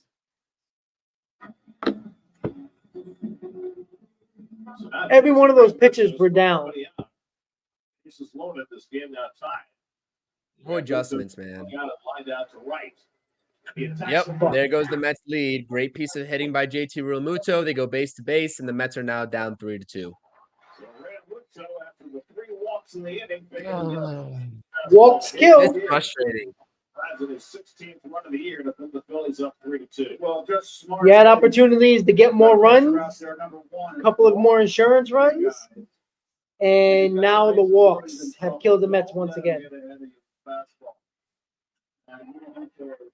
It's some tough times right now in Mets land, Rob. I know that they're only 3 games under 500. I know it's early. I understand that, but those excuses start running themselves, and they run their course eventually as we're 2 weeks away from June.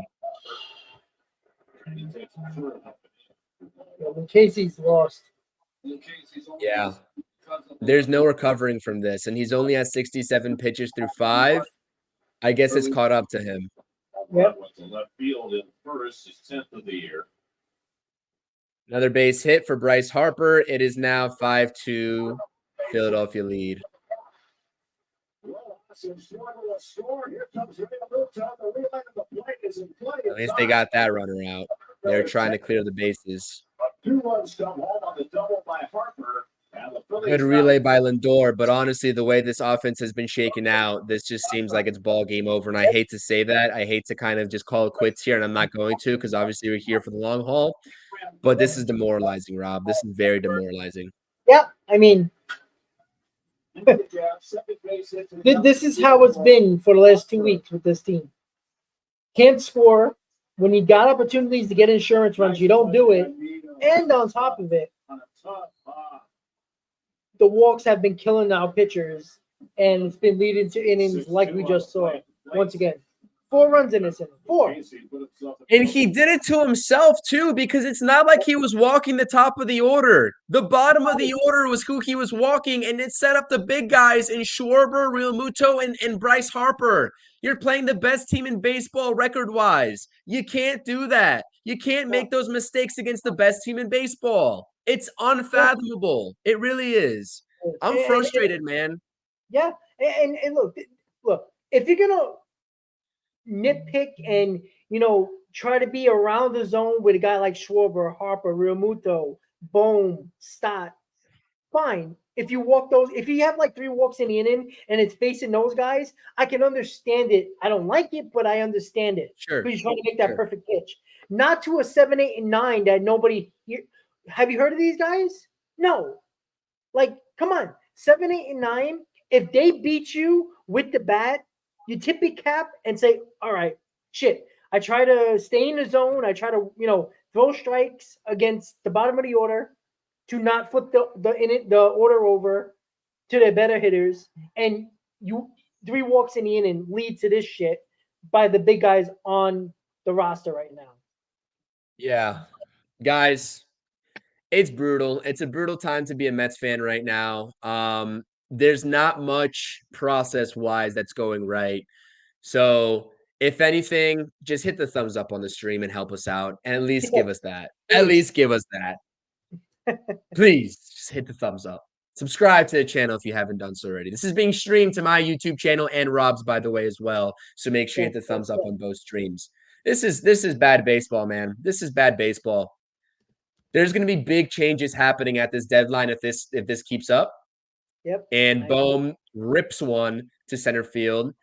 Harrison Bader, nice play. Bryce Harper tagging. It was a good contact. He just hit in the wrong part of the ballpark. That was a quick commercial, too. That shit came out of nowhere. Yeah, they've been doing that. The first pitch, too, earlier in the first inning was just like out of nowhere. First pitch, boom. No, Gonzalo, that's what we're not doing. We're not firing Mendoza. There's no Mendoza. This is not Mendoza's fault. Mendoza, guys. It's not. No, it's not Mendoza. We're not doing that.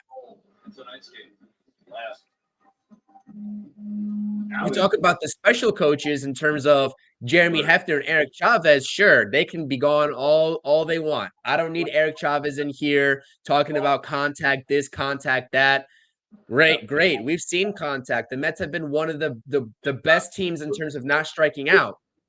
They said in that Tampa Bay Rays series, but the weak contact doesn't play at the major league level. Yes. Parenthetically, this is now an official game. And we'll talk about the offense. I have a point to get off, like when the Mets come up to bat, but we have Grant Hartwig here, who was actually just recalled yesterday as well in that plethora of moves. This is as bad as it gets, man. This is as bad as it gets. This is brutal. Castellanos at the base to right field, trying to stretch it in the fourth. It was thrown out. He pulls this one down. Wow. What a snag by Vientos. Holy cow. Nice play. Nice play. That was a dart that he just threw too. Holy cow. Yeah, with the weather and the way the ground is right now, it's a great play. That's a nice play. Yeah, Saved the run. That almost seemed like a backhand to me too, but he actually got his glove around in a natural position. It was weird. Weird play, great play. And the Phillies take the lead 5-2 after scoring 4 runs on how many walks? 3 walks in that inning? 4 walks? Yeah. 3 walks. Unbelievable. Unbelievable. I don't know, guys. I'm speechless at this point because it's simple mistakes, simple situations where the bottom of the order, you should be getting through this inning with no issue. And what happens? The bottom of the order, you let get away from you, and the big boys do what the big boys do. You know what, though? If it was flipped around and Suarez would have walked the 7, 8, and 9 hitters, do you really think our top guys would have added 4 runs? Not only took the lead, but gave his pitcher insurance runs down. Now Suarez is going to go out there, got a 3-run lead. You don't think he's going to feel more comfortable? Of course he is, especially with a Mets team that can't get more than 1, maybe 2 runs in an inning. Like, this is a comfortable lead right now.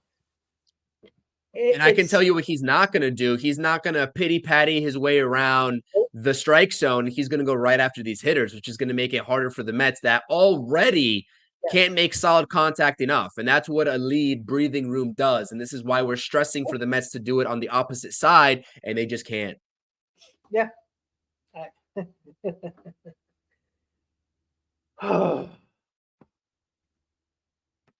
God.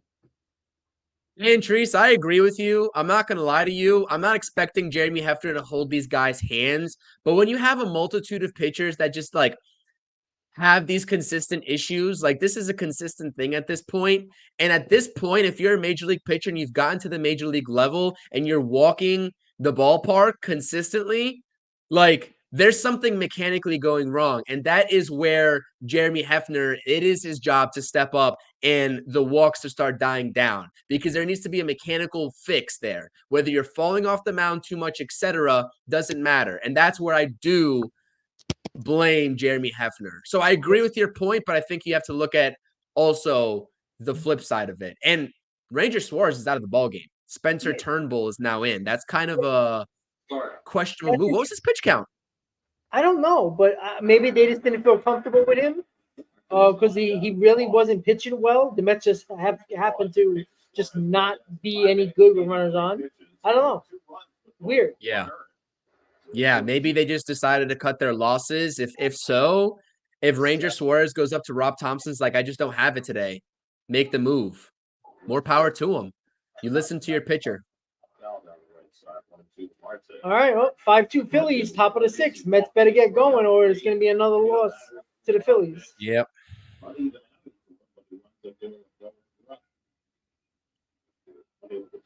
Cash in against them. They had 6 runners on base. It is 5 innings.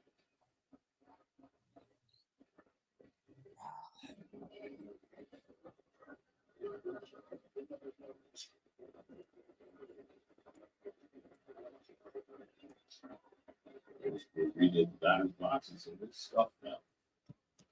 They could do it again. That circle just this way, 2 balls, 2 strikes. Lead stats.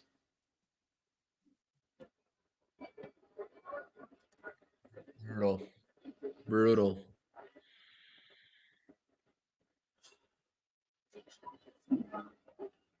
See, by Marte is the end of that.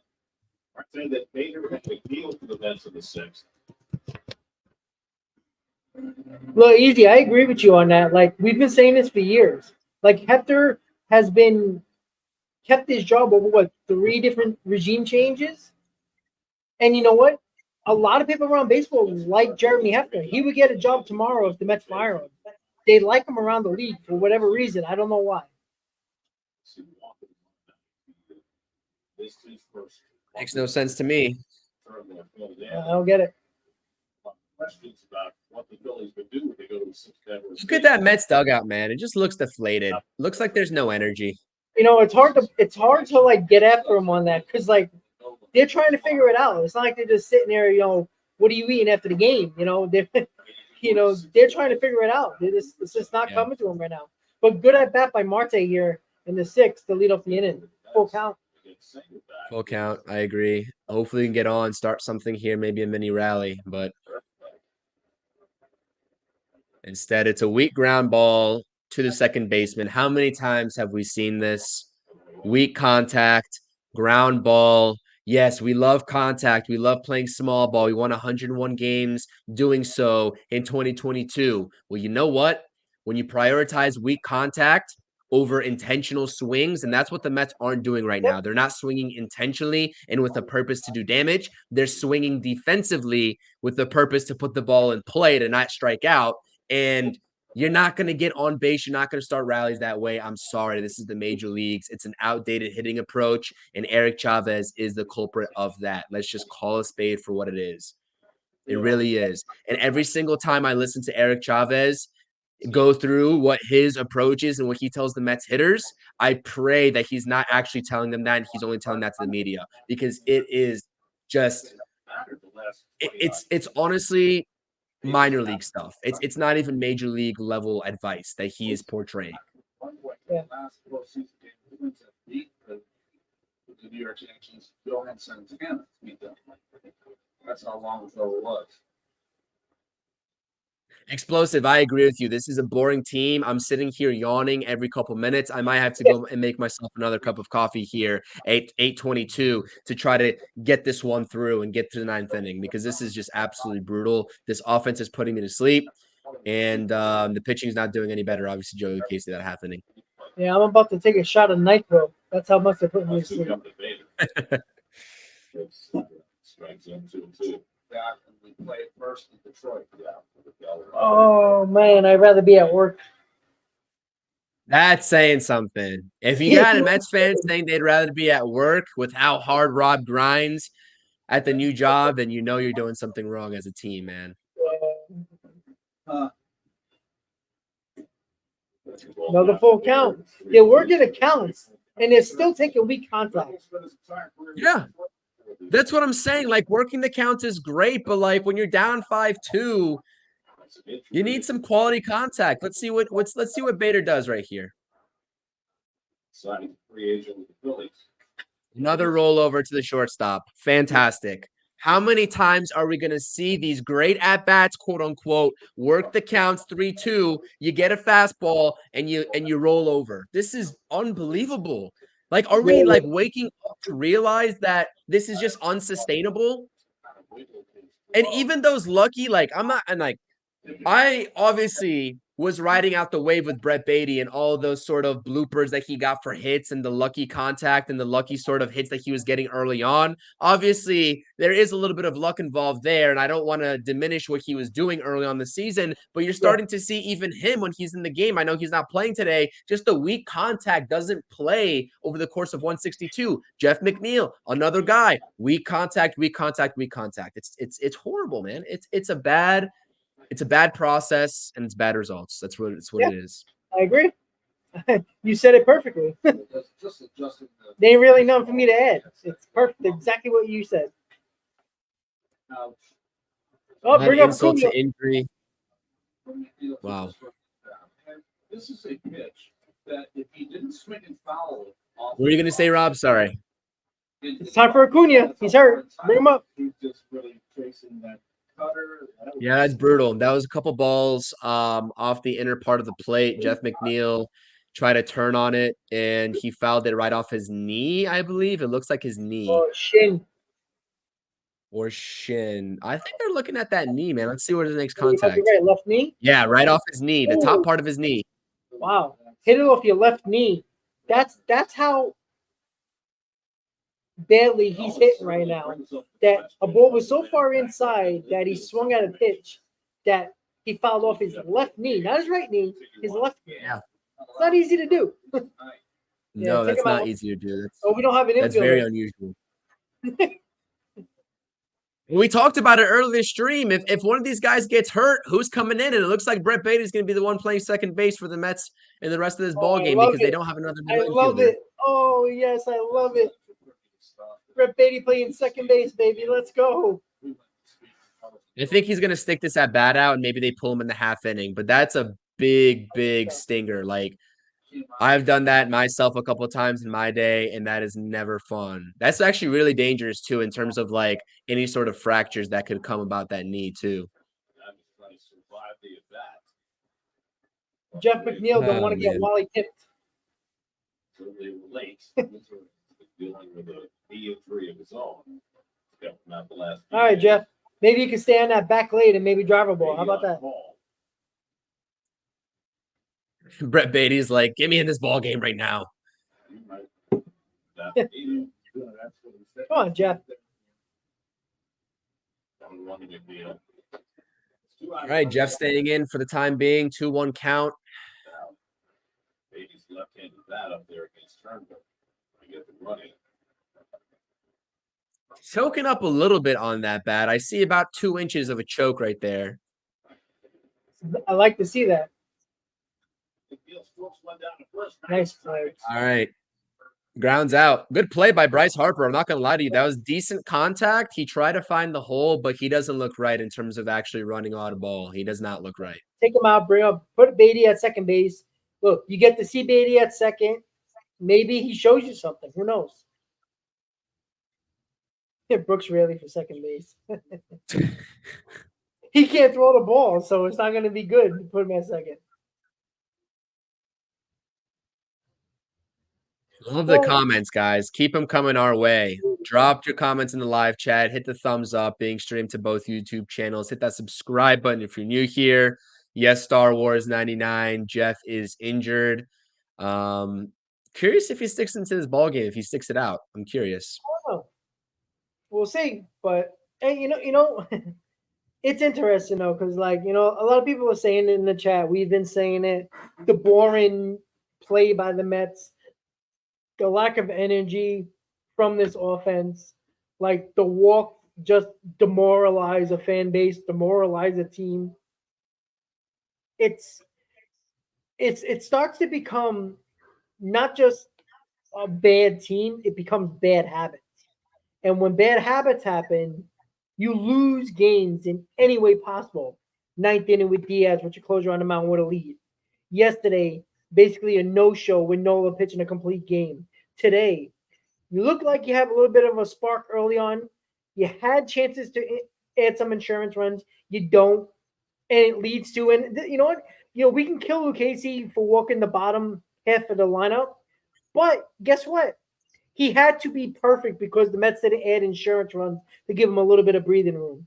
And maybe he started to feel the pressure once he walked the second guy. You noticed he started to tighten up. His mechanics were off. Couldn't throw the ball over the plate. All that is a trickle down from not giving your pitcher insurance ones as well. And you can't be perfect. This is the team that score runs. It's the Phillies. They score runs. You can't keep not getting runs and getting those insurance runs. And we just knock somebody on his ass. Perfect. I like it. Let's have a brawl. Fuck it. Where's Rempe? Bring him out. Yeah, where's Rempe, the enforcer? This is, Go. I mean, just from a pitching perspective, man, I know Grant Hartwig's not supposed to be on this team. I know he's not supposed to be here. That's just nowhere even close to being competitive pitch, man. It's nowhere even close. And that was a fastball, too. You're not supposed to have that bad of control with your fastball as a major leaguer. You're just not. You think he lost control of that? There's no way he missed that badly, man. No, I you know what? Maybe they have a history back in the minors, maybe. They did play against each other in the minors, so I don't know. That was almost a shot where he did not want that to go. It was right on the inner thigh. It had all the makings. I hope he's wearing an actual cup because that would have been bad.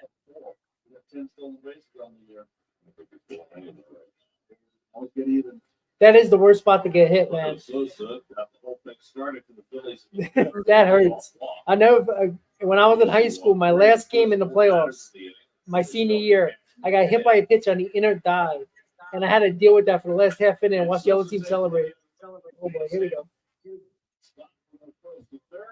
Quick base hit to right field. Now it's first and third, just like that for the Philadelphia Phillies. No outs, just like that.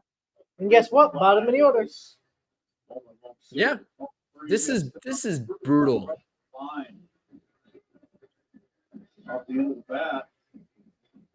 Like there's only so much that we can say here, Rob, too. Like, I think we've been trying to give the answers as to, why the Mets made the offseason moves they did. We gave our answers. Why XYZ person made the team over the other. We gave our answers. And now it's just the time to just put up or shut up if you're the New York Mets. And they're shutting up, and they're shutting us up too, because we have no more excuses left to sort of give them. And we're not going to. We're not going to. We're going to call it as it is. This is horrible baseball. We have no idea, like, what the fix is here. Like, we know you got to stop walking batters. We know that. What's the fix, though? And that's not what we get paid for. That's what Jeremy Hefner gets paid for, going back to Pantreese's comment in the comment section. That is somebody else's job. Yeah. 69. Well, you know what? I keep on going back. Like, the pitchers have to be perfect. And when it's a tight game and they got to be perfect, what happens? Eventually you're going to make a mistake, and it's going to cause issues. They're going to get tight. They feel like they have to make every single pitch because the offense don't give them any breathing room. I know Easy brought up Quintana had a 3-0 lead. I understand that, but that hasn't happened a lot. 3 times maybe this year where the Mets had a couple of run lead, giving their pitchers insurance runs. It doesn't happen. The Mets are usually behind or tied or have a 1-run lead where your pitcher has to be perfect or have to limit the damage. That's a problem. And listen, you know what, Chris? We said, what else can we say? You know what we can say? Listen, this team continues to lose with the core, the main guys, the core. You have to make changes. You just have to. And where's that pitch? Brush up on the Josh Naylor numbers. Yeah, Stevie, you're right in the comment section. At this rate, JD Martinez will find a playoff contender home by the deadline. Yep. It's going to be a half a season of JD Martinez. No, he won't be the only one. It'll be a half season of JD Martinez, just like it was a half season of Mr. Justin Verlander. Yep. Tony, half this rotation will be gone by July, by the deadline. Hey, Stern set it up that way. He gave all these Yeah. guys on 1-year deals or 1 year and an option for that reason. He gave himself options at the deadline. Either if we're doing well, we'll buy. If we're not, he has all the options to sell. 3-2. Bouncing ball. Oh my goodness.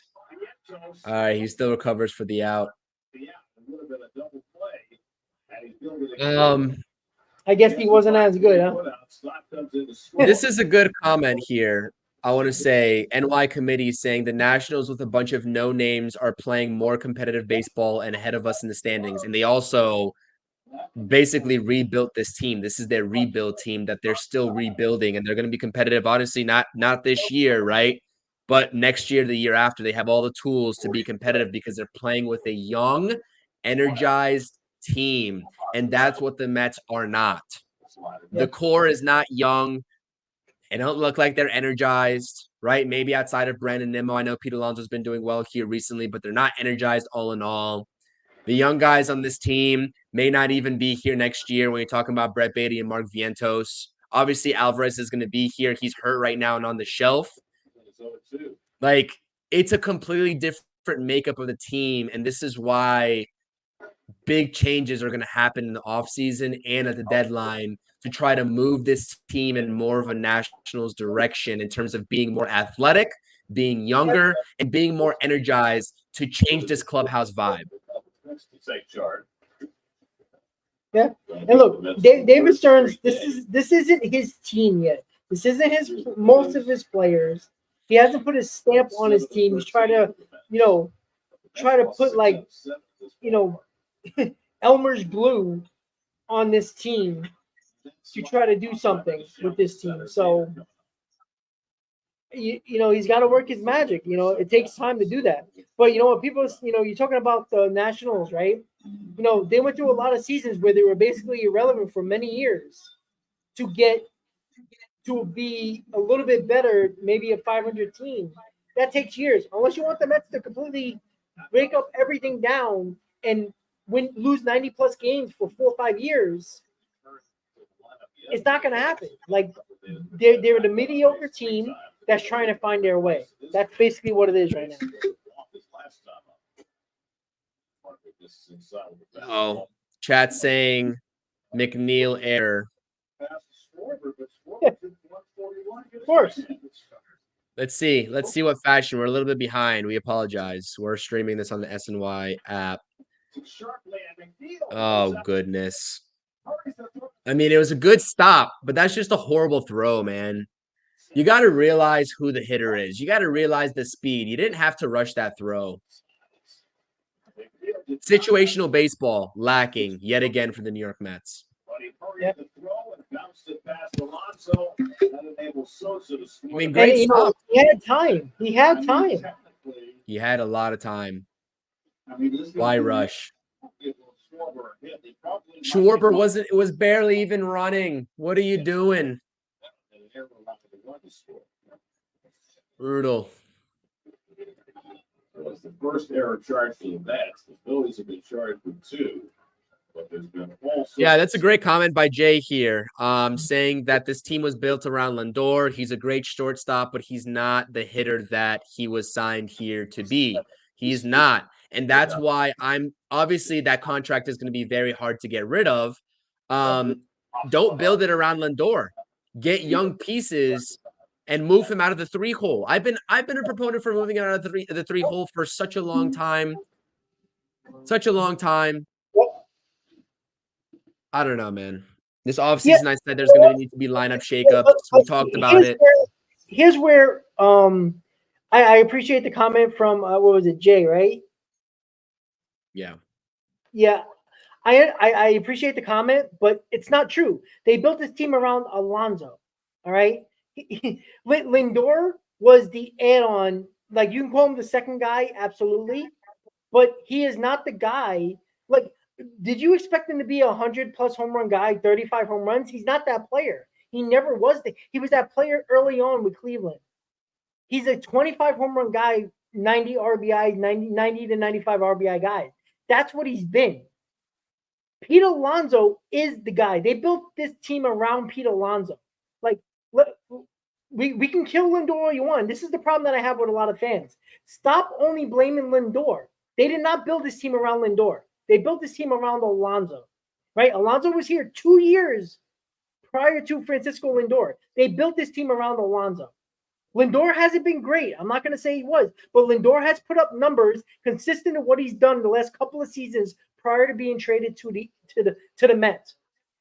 Like I we just have to don't think stop. he's a 3-hitter, Rob. I just don't think he's a No, 3-hitter. I agree with you. I agree with you there. But there's, the way baseball is now, it doesn't really matter where you bat anymore. The fact of the matter is Lindor puts 25 home runs or more with 90 plus RBIs. You can put him in the 2-hole, you can put him in the 4-hole, lead off. He's going to be that type of guy. Now, if you put him in lead off, he's not gonna have those RBIs. So he's not that. Batting him third is irrelevant. Like, you can bat him 7th. You're not gaining anything if he's still going to bat 25 and 95. It's not helping the lineup anyway, because who are you going to put in that third spot? You're going to put Pete in that third spot? You can put JD Martinez in the cleanup spot, but for the other years, what are you really going to do? So I don't really like. They built this team around Alonso. They didn't build this team around anybody else. So Breaking news, by the way, there was a article that was put out there, not really sure by who, someone named Mac, saying, let's blow it up. And breaking news, quite literally just 1 minute ago, Steve Cohen, tweeted back saying, all in the future, not much we can do until the trade deadline. So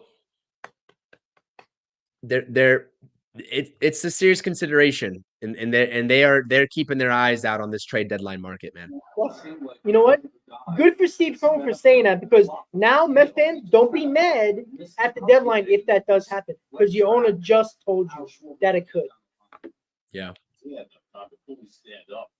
Which I'm not mad at. I'm never going to be mad at that. I love the transparency. If you came into this season thinking that this wasn't a possibility with everybody on the roster, then you aren't paying attention and you're too in your emotions towards players than anything else. Hey, we got a leadoff hit from Nito. Come back. Nice, Nito. Finally. There we go. We found a hole. But yeah, no, I mean, I like the transparency. And if that, like, I honestly was very a big proponent of not believing the idea that Pete Alonso was going to get traded. I always knew that was a possibility, but I had enough confidence in this team moving forward to be like, okay, if they're competitive enough, they're going to, stick it through with Pete Alonso. But with that tweet right there that Steve Cohen just threw out there on X, you can go check it yourself if you want to. That is danger territory in terms of Pete Alonso being a New York Met in the future. And like you said, Rob, and you said this time and time again, how did David Stearns build this team? He built it with an escape route. He built himself a fire escape. If everything went wrong and you need to get out of there, you got the 1-year deals to get out of there and continue to build for your future. He really did. And I commend him for that. I really did. I really do. And I still do. Yeah. And, who was it? I'm sorry. Yeah. Again, Justin, they didn't build this team around Lindor. They just didn't. Right? Lindor didn't block anybody from getting on this team. Right? The Mets spent a ton of money after Lindor was already signed. So you're wrong about that. Now, you can say they were the wrong players they brought in. Yes. But it didn't stop them from being the highest payroll. He hasn't done anything, and the Mets have first and second with nobody out. Right. Let's see what the Mets can do. Another situation with runners in scoring position. The meat of your lineup is coming up. What do they do? We just talked about it right here. This is the guy right here, Mr. Pete Alonso. He's here. This is the situation. You need to see Pete Alonso come through. Will he do it?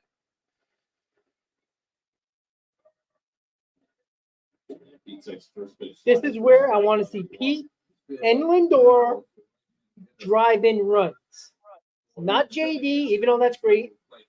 I just want to see them do it because they've been not doing it this year with runners on. Come on, Pete. Ball and strike. 1-1 count. 1 run, first and second, no outs. They're giving Alonso a steady heap of off-speed pitches. Be surprised if he sees a fastball here. And he didn't. And he grounds out. And he grounds out into a double play. There you go. I got rid of that ball quickly, too. This is kind of what we're talking about, right, Rob? I mean, you just said it. I thought he beat it. They're challenging it. It's close. 3 straight off-speed pitches, by the way, to Pete Alonso. Phillies are challenging. I think they're challenging just as maybe we'll get lucky. Because I think he was safe. Looks like he was safe. At least he was booking it down the line. Yeah. You see, and again, you know, like this is the problem. This is not just Pete Alonso. This is also Lindor as well that I'm going to get on. But the fact of the matter is, this is a situation where you saw Harper, Real Muto, those guys come up with the bottom of the order doing something, get it on base, and what happened? He grounds it softly. He might be out. Yeah, it's bang, bang play. I don't think they can change it. They call him safe. I think they got to keep this call. Too close. He's out. They got to keep that call. It was literally a tie goes to the runner. I can't see them overturning this now with the way the MLB replay set up. Yeah, well, that's what I'm saying. If he looks out, but it has to be conclusive because he called him safe on the field, right? That's the whole point of the rule. He's out. He's out. Close. I think it's too close to call. I think they got to keep the call. But if I was making a call, I would say he's out. Junior, this team is boring. Daniel's saying double play. NY committee saying dumb challenge. I think that was a little bit of a desperation challenge, right? Desperation. Let's see. I think it was a desperation challenge. I really do. Yeah, he's out. Well, he's the face of your franchise. There's a team you built him around. That's what happens. How many more times? Not when the ball not in the glove, Barry, right? And he has to make contact with something in the interior of the glove. And that's such a bang bang play right there. I'm surprised they changed it though, to be honest, because they called him safe on the field. Oh, they called him safe on the field? Yeah. How do you change that then? With the way the MLB replay's been set up, I thought they called him out on the field. That's why I was like, it's not being overturned. But that's bullshit. I'm sorry. The MLB needs to be more consistent about that, or just change the structure of the rule in general. That's BS. If he was called safe, I didn't see what they called him at. I'm just gonna trust your word for that. But very successful with giving that shit to all the ground. All of his outs. Hey, look, here's another guy. Listen, even if you want to call him number one, the guy that they built around or not, they got to get the job. Look, 2 outs, guy on third base. Get the run in. Make it a game. Make it a game. Pete Alonso's not happy in that dugout. That is a face of frustration right there. That's important to notice. Well, you know what? Don't hit a lowly ground ball to third base. You wouldn't have that issue. Yeah. Drive the ball. Sorry. Yeah, I agree. Put some mustard on it. He knew he had to. He's going to get second baseman with a shortstop's arm. 2 out RBI would be really nice right now, Mr. Lindor. All right. I like the swing. Scott's a nice player. Let me tell you. Nice run. Good glove. Seems hard nose. Gonzalo saying Lindor pop up. So he runs the whole series here. He's run the ball hard at first base. Lindor gets one of the air to second field. Rojas back. Wow. And that retires the side. 7th inning. Well, there's your middle of the order right there. You want to know why the Mets offense is dead? Because those 2 guys collectively as a unit. And honestly, when we're talking about who the Mets built this team around, I could care less if it's around Lindor or around Pete Alonso. The fact of the matter is that both of those guys right now aren't doing their job. And yes, Lindor picked it up in the second half of last year as well. And I loved it because he really did come out hot. But at that point, when he picked it up as well to play devil's advocate, there also was no pressure on him to start performing there because the Mets were out of it at that point. They needed him earlier, and he couldn't provide. And I know I agree. Lindor's a habitual second half hitter, but there's really just no excuse for that anymore, especially when a team is in a rut like this. I agree 100%. I agree 100%. Look. I know Met fans are, they're never going to pick Lindor over Pete Alonso. I get that. And that's understandable. But yeah, look, it's both of them. It's not just one player anymore. Like, you can pick any guy you want to be, who they built them around, who they built this team around, or anything like that. They're both not getting the job done. You can call Lindor out, you can call Pete Alonso out. That's just the way it is. And that's what we have to deal with. And again, this is the situation that I have been talking about for a while. The fact of the matter is, not only did David Stearns give him an escape plan at the deadline with all the one-year deals, but he put himself in a position where he let Alonso prove himself once again. He allowed Jeff McNeil, that is a tradable contract, to prove himself. Now, Lindor is probably not. I mean, anybody's tradable depending on how much money Steve Cohen is willing to put on the contract and pay the contract to get prospects, whatever they might do. But right now, Lindor and Nimmo's contract is not tradable, right? Two guys are available, possibly tradable, and that's Alonso and McNeil. At some point, this core is considered a losing core. They've been together for a while now. One winning season and a disaster in the postseason. You have to make changes. You can't keep on bringing up the same core and blame everybody else like it's everybody else's fault except them, when it's not true. And the path for the Mets, now that Steve Cohen has kind of publicly came out and said that they are, if worst case comes to worst, already thinking about the trade deadline. There's not really much they can do right now. They've kind of already admitted that. And speaking of the devil here, Adrian Hauser coming off of the out of the bullpen here for the Mets in the seventh inning. I think that who just said it here. NY committee is saying Lindor's ours, getting rid of that contract is next to impossible. And you're right, Pete Alonso, Jeff McNeil, much more movable guys that are part of this core. And the way forward for the Mets, if all things remain consistent here with this play, is obviously you have to start building at that point around Lindor as that main piece. You let Pete Alonso go and you move Lindor to maybe like a leadoff hitter type role, maybe a little bit of a lesser role in the lineup, and you let the young kids come up, whoever that may be, and take a little bit more control of this lineup. Maybe Alvarez gets put into a different situation. But if that's the case, then Rob, we're not going to be talking about competitive World Series contending baseball. Probably not until maybe 2026. Yeah. Unless you think there's a way that they can build this team up from the ground up via free agency to be World Series contenders in 2025, I just don't think it's feasible. I don't know. I don't know. See, here's the problem. Are the Mets now? We all heard last trade deadline that it was all about 2025. Right, that's what they talked about. The prospects, a lot of them should be ready. Mauricio will be coming back. Juan Soto talk.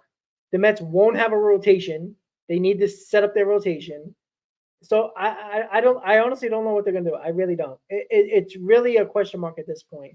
You just got 120 plus games to go.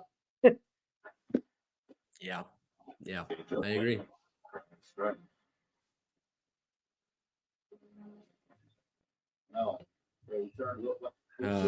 Leadoff single by the Phillies. Alec Bohm is now up. Adrian Hauser on the mound. Believe now the Phillies have first and second, nobody out. And Adrian Hauser is just looking like just finding holes. Yeah. I mean, that's really it. Back base hits against Hauser to start the seventh. Frustrating. It's frustrating. That ball came off the back of the end, to be able to reach it, but it was hit too hard. Funny enough, I mean, I know people are going to hate on it because what really is the end goal of this season, but the Mets are only a half game out of the wild card. And I just see them sticking around just enough to make that decision hard for the New York Mets to do. But are the Mets and David Stearns going to pass up a valuable opportunity to rebuild and continue to rebuild this team, even if they're 3 games out of a wild card? It's going to be a hard sell to this fan base, but I could see them still doing it. Well, I know it's funny you said they're only half a game out of a wild card, but we knew this going into the year. There wasn't a lot of good teams in the National League. There's a lot of teams that are underperforming as well, other than the Dodgers, the Braves, the Phillies, and one, maybe two teams in the Central. The third wild card is very attainable by a mediocre team that could, like, it's the third wild card team is going to be between 84, maybe even 83 to 85 wins. It's just been that way the last couple of years. Like that's what it's going to be. You know, it's just a matter of if the Mets are within 3 games by the deadline. I don't know if Stearns is going to pull the trigger and sell. It's going to be hard to do. But it is also how you get there as well. Like you could be playing well into the trade deadline, you know? Like you could be 3 games out, but playing well over the month of July and change, you know, could mean buying rather than selling, depending on how you're playing. I mean, last year the Mets were still in the wild card race. I mean, 5-6 games back when they made all their moves anyway. So I really don't know. It's going to be very interesting to see. But Agent Hauser gets the first out. Still first and second, 1 out here. 7-2 Phillies lead the ball game. This is just absolutely brutal to watch, man. What else can we say?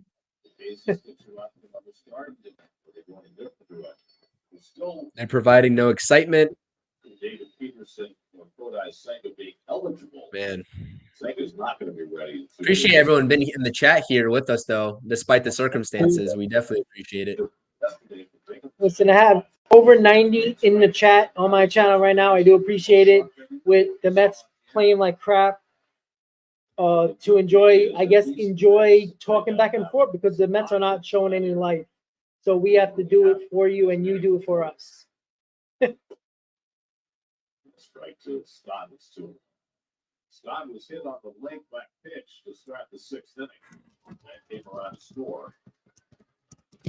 Scripps is on base. Justin, it might sound funny, but look where the Arizona Diamondbacks were, and see how fast they rolled up in the second half. Like, you don't have to be really good. If you could stay within a little bit above average, mediocre wise, you can make it. And Arizona wasn't a very good team. I'm sorry. Look at their record right now. They brought better players. They got better players in free agency and basically the same team. And they're just as bad as the Mets right now. So, bases loaded.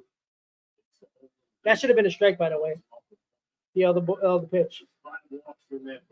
Oh, Chris, I think you're on mute. Oh, I said that page prior to that should have been a strike for sure. 92 walks, 376 innings. Lindor error now. This energy is just feeding off one to the next, to the next, to the next. The surest glove out there in the field besides Harrison Bader makes an error. Sloppy, man. Wow. Everything is going wrong right now, guys. Everything. This is like rock bottom, it feels like. It feels like it's rock bottom. That's an error on Sosa. Give an RBI to Sosa to make it 8-2. It's just like Justin, the energy they're just feeding off of each other in terms of just their heads aren't in the game, man. It's just like I don't know.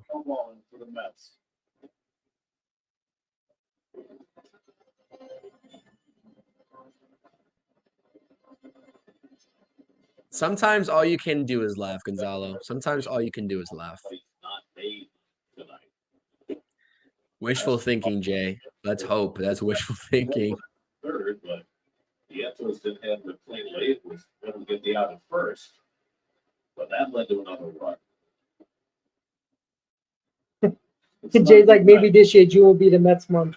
Now with the Phillies making both mistakes early in the game. Maybe in a million years. Yeah, here's the difference, right? When the Phillies made the mistakes, right, the Mets didn't capitalize on enough mistakes. The Phillies capitalized on almost every Mets mistake defensively. Big difference in the game.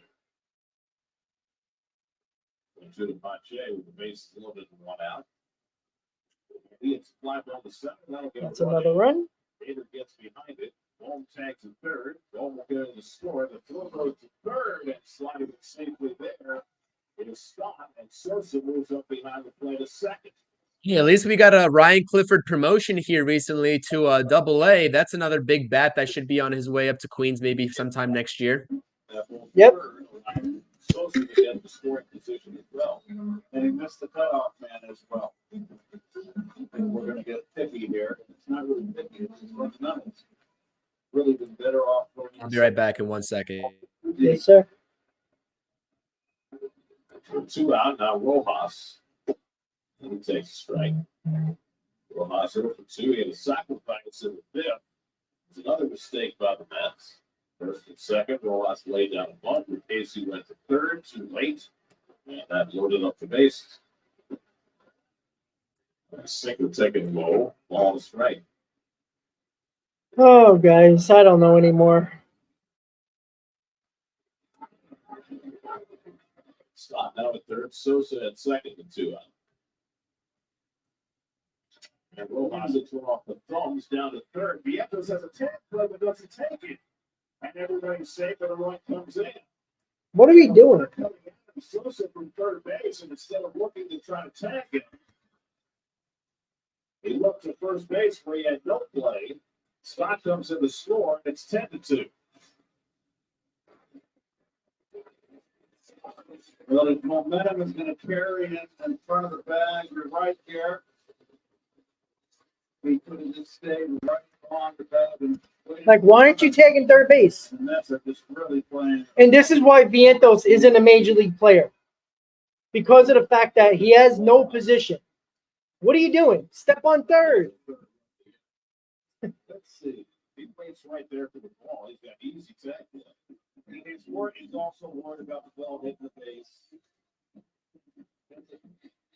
That's a tough one. It's snowball.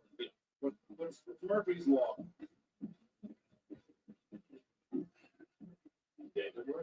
And this is why you don't play Vientos at third. It's simple plays like that. You step on third, the inning's over. What are you doing? Bad fundamentals all around. If it hit the base, he would have been open slow. Schwarber, the batter, has been on base 3 times in a row with 2 singles and a walk. Scored a run, scored another run. The ball's behind it 2-0. Schwarber, the 8th man of the inning, the Phillies have scored 3 times. Oh, good, huh? Great multiple one inning. They scored 4. For some reason, Vientos didn't touch the bag for whatever reason. Was it bases loaded? Yeah.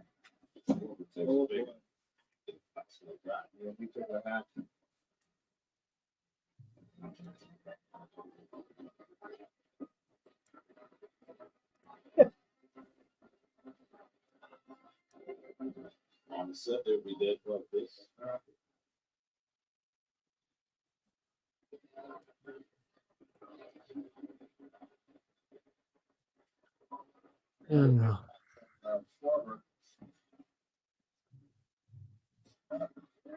Look, Hauser should have been out of the inning. It should have still been 7-2. Lindor missed the double play. Vientos forgot how to play baseball.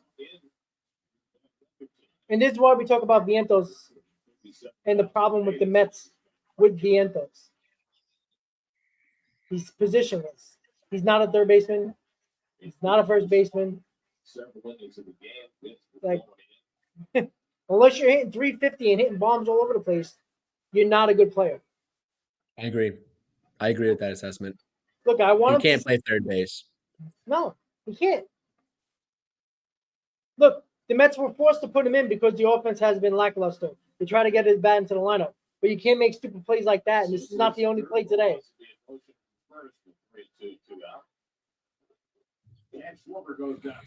Yay! And he strikes him out. Mets trail by 8. 10-2 Phillies going to the top of the 8th. I don't even know what to say anymore. I really don't. There's nothing to say, Rob. There's nothing to say about this team. They stink. They're bad. you can only have delusional positivity for so long. Like our jobs up here, and the reason why we do this is to talk about this team in an objective manner. When they play good baseball, we don't hesitate to give them their kudos. We are Yeah. obviously always rooting for them, but when they play bad baseball, it's undeniable. It's undeniable, and they're playing some of the worst baseball that we've probably ever seen them play in the last few years. Wow. I will say that. It's hard to trump 2023 in terms of that category, but tonight is a prime example of 2023 vibes. Really. Well, I want to bring up a comment from Justin when he said Vientos will be out DH at the All-Star break when we trade Martinez. Wonderful. So he's going to look really well when there's no pressure. And then everybody's going to be like, oh, I told you Vientos should be up all this time. No, because the same reason as you bullshit your way through Lindor and Alonso, who paid their stats in the month of August and September when there's no pressure on them, because the most pressure they ever had was in September when March Day went down in 2022, and they showed that they couldn't handle the pressure. When their team, where the main guys were there, Marte was out, and their offense was lackluster in September in 2022. The fact of the matter is, Vientos can be the DH after Martinez gets traded in July, and then when he bats 260 and hits probably 10 to 12 home runs, everybody's going to fall in love with him again like he's the best thing since sliced bread, and you're giving a guy credit where there's no pressure. I don't want to hear Vientos anymore. Vientos is positionless. He's a guy that is not a good baseball player. How many times you got to say it until you get it through you guys' heads? Stop falling in love with these guys who are mediocre at best. You know how many teams passed on when the Mets were trying to trade Vientos? There's a reason for it. He's not that good. He's not even a top 10 prospect. Because the Mets prospects list sucked for a while, that's why he was in the top 10. Not because he was a good prospect. Get that through your head, guys. You got to understand that. Sorry. No, I mean it's valid. I think the Mets fans really they cling on to any sort of success they see. Context matters, obviously. And I think that if we're really going to make this movement from such a mediocre team that we're seeing on display last year and this year to more of like a team that we all hope the Mets can get to someday, I think we need to stop being desperate as fans and start being more objective. And that is, there you go, JD Martinez. That's a bomb. There you go, JD. At least Solo somebody knows home how to run. hit this team. At least that woke me up just a little bit. Like that, got me off my seat a little bit. But That made me feel better. ball game. But nonetheless, you know what I'm trying to get at, Rob? Like the Mets, like us as Mets fans, have to stop settling. I feel like we settle for far too much, and we need to expect more than just the bare minimum.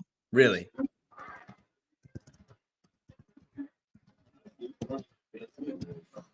There you go, Daniel. If anything, I'm glad that your bets are hitting. Hopefully, you bet that JD Martinez prop.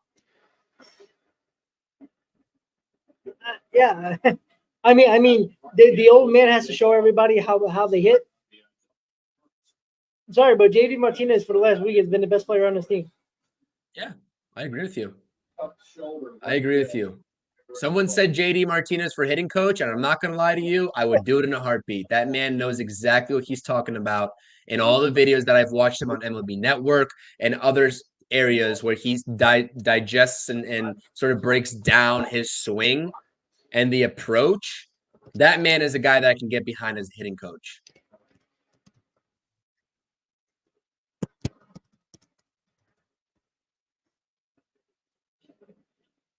You know what, guys? You know, Justin, you talk about like how the organization treated Vientos.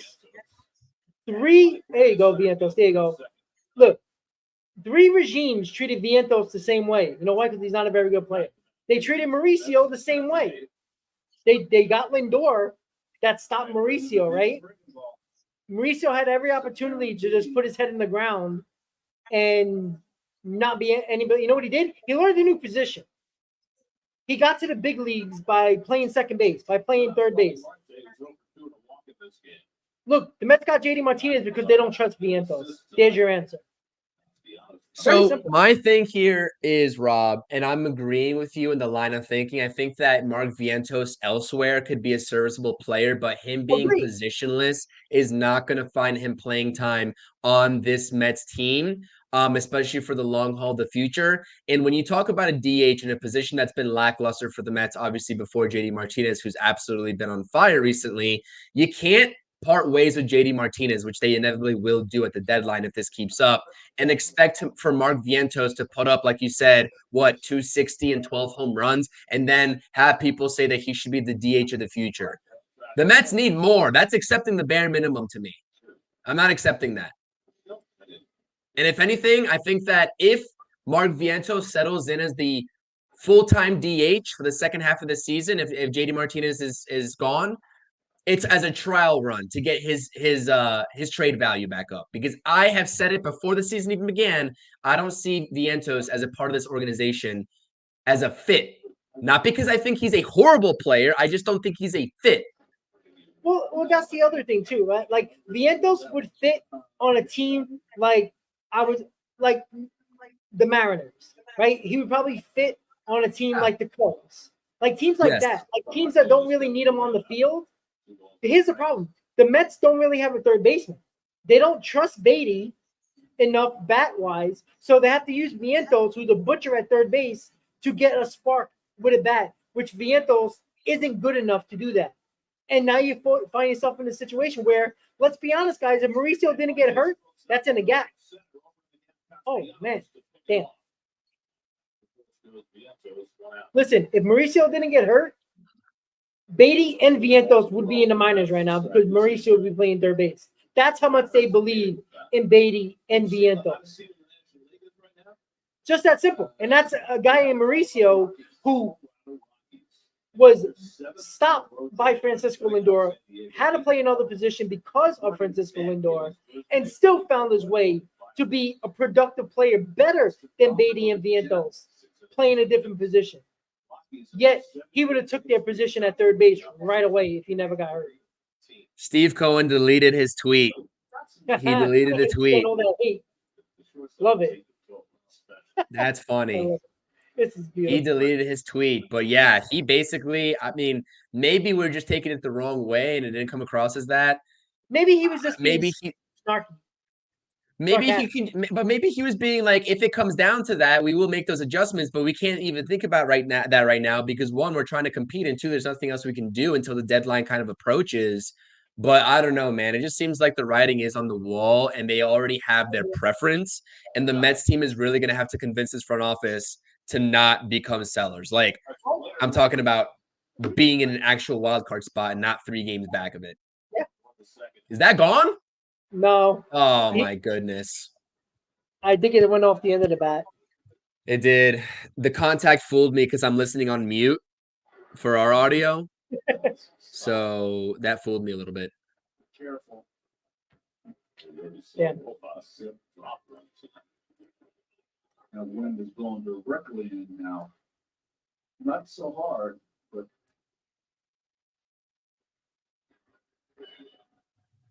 So now Jeff McNeil fouled off his tee last time up and then grounded out first base. A nice play by Harper. And he drives one to right center field. Rojas cutting across. He dropped it. Vientos around third. He'll score. And then it's second base. Double is Jeff McNeil. It's now 10-4. Okay. Like Rojas that center fielder's having a rough go at it, huh? Round, yeah. but the ball clanked off the glove. that's 2. This is a little more difficult. He didn't have to dive either. No. You gotta make that play. Huh? I should have been caught. Yeah. That's bad baseball. Yeah, it is bad business admitting that, Stevie. I agree with you. But the book's already out because the screenshots live on for forever. And people have screenshots of what Steven said. Keep calling him Steven. He's going to be referred to as Steven from now on instead of Steve. He runs the ran and now Tomas Vito. He hits one toward the bell. Hey, we got another run. He's big away from home. And the Mets get a little closer. There we go. Interesting. 10-5. Second hit of the night. Is it just Well, me, or has Tomas Nido like steadily been compiling decent at bats? he has. Yeah. Why not? Oh, they're talking about the Mark Canna game, the big comeback in Philly. Can it I was happen gonna again? bring it up. But I didn't want to. Well, Gary Cohen already jinxed us, so it's not happening. Of course he did. There, walk, 0 for 3. That's keep the line moving. Not gonna make it for him to say that. Not that way, no. Although there's nobody throwing behind him in the Phillies bullpen. There's no one up. Well, we still got a long test. They got 5 runs to make up here. So Sanders' comment, the 2025 Mets infield will be, I'm just not sure why the Mets would go after another 30-plus-year-old first baseman if they're gonna just give up on another one. That's not. I don't think that's feasible. Yeah, I don't think so. 4 Either. hits in the inning, scored 3 runs. I mean, then I'll flip them right here, and it's a whole different ballgame. So it's Alvarado getting. Well, the Mets are definitely making it a little interesting. Hey, the Mets been one of the best teams in baseball, scoring the most runs 7 through 9 in the inning. So, Yeah. which is weird. Which is a team. Which is you think you should have more wins considering that you've been very good in the late innings. Not getting my hopes up for anything.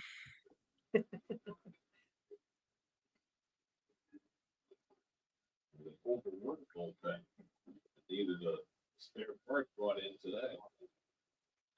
Pulls one and Harper is there to snag it. And that retires. All right. So the Mets get 3. 10-5. Still a tough test to come back and win. Try to win this ball game. A little bit of fight from the boys in orange and blue, but just not there yet, guys. So again, we can keep on talking about what needs to be done, what has to be done. There's 2 things that we know. Number 1, this team will be in the 3rd wild card mix because the teams around the 3rd wild card are just as bad, if not worse, than the Mets. Like, Yeah. it's not saying that the Mets. This is not. I want to make this clear. This is not saying that the Mets are a good team because they're not. But look at the rest of the National League besides the top 6 teams. That's it. You can't tell me that the Mets are not a 7, 8, 9, 10 middle of the pack team because that's what they are around everybody else. Nobody's been playing better. They're just as bad as the Mets. So, not saying this team's a playoff team or a wild card team, but we've seen teams like the Phillies who were the worst defensive team in baseball in 2022, couldn't get out of their own way, have a month and a half of great baseball to barely sneak into the playoffs and make the World Series in 2022. Last year, same thing. They were a little bit better during the season.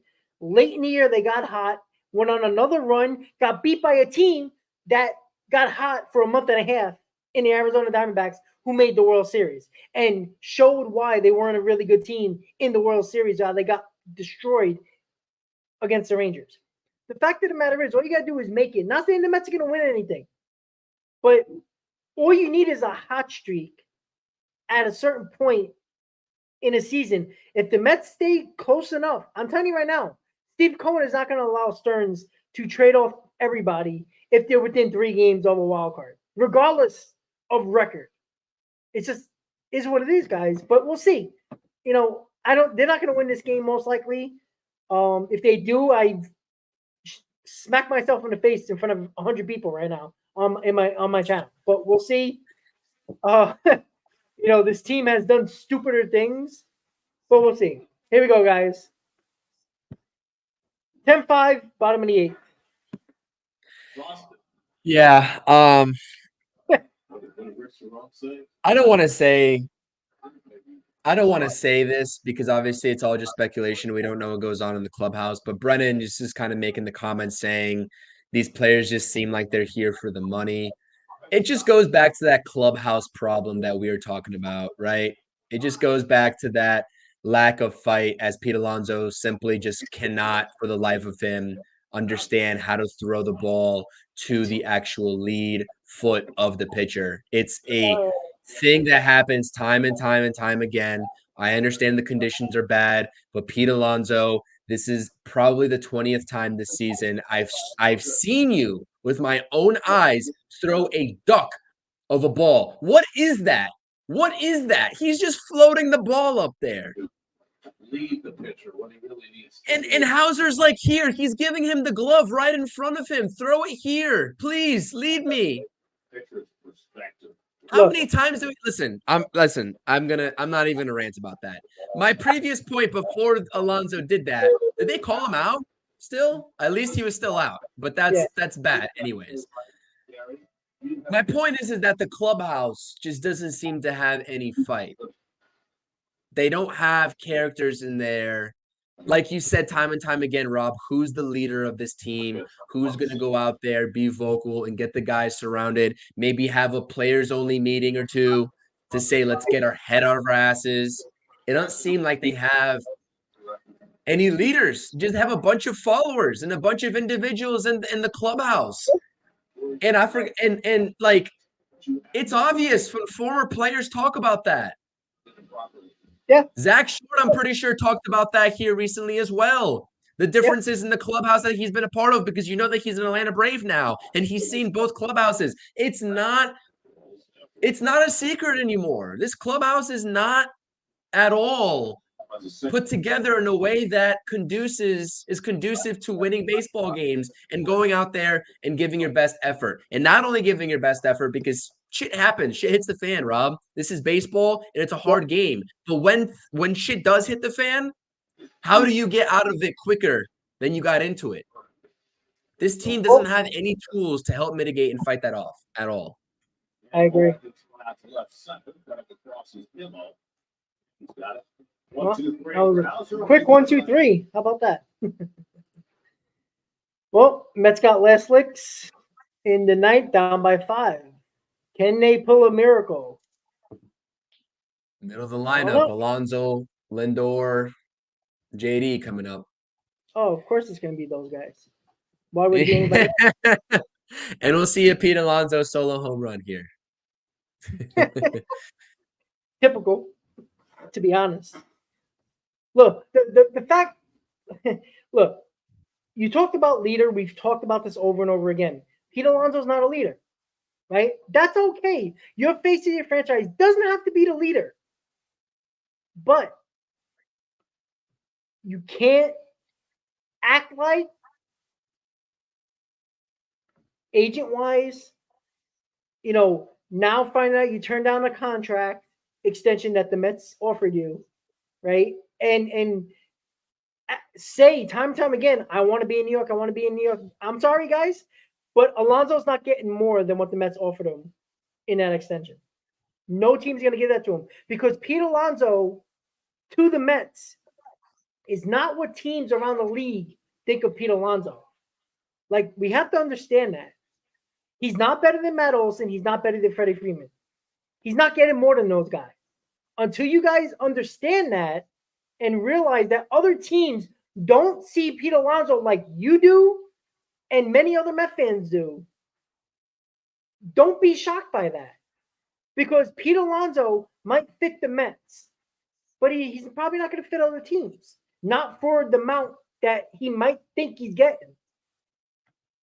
Even if he has a really good year or a similar year.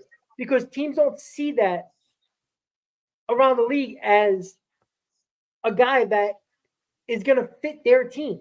And stats can say a lot of things. Lindor puts up good stats, but does he fit the Mets? Maybe.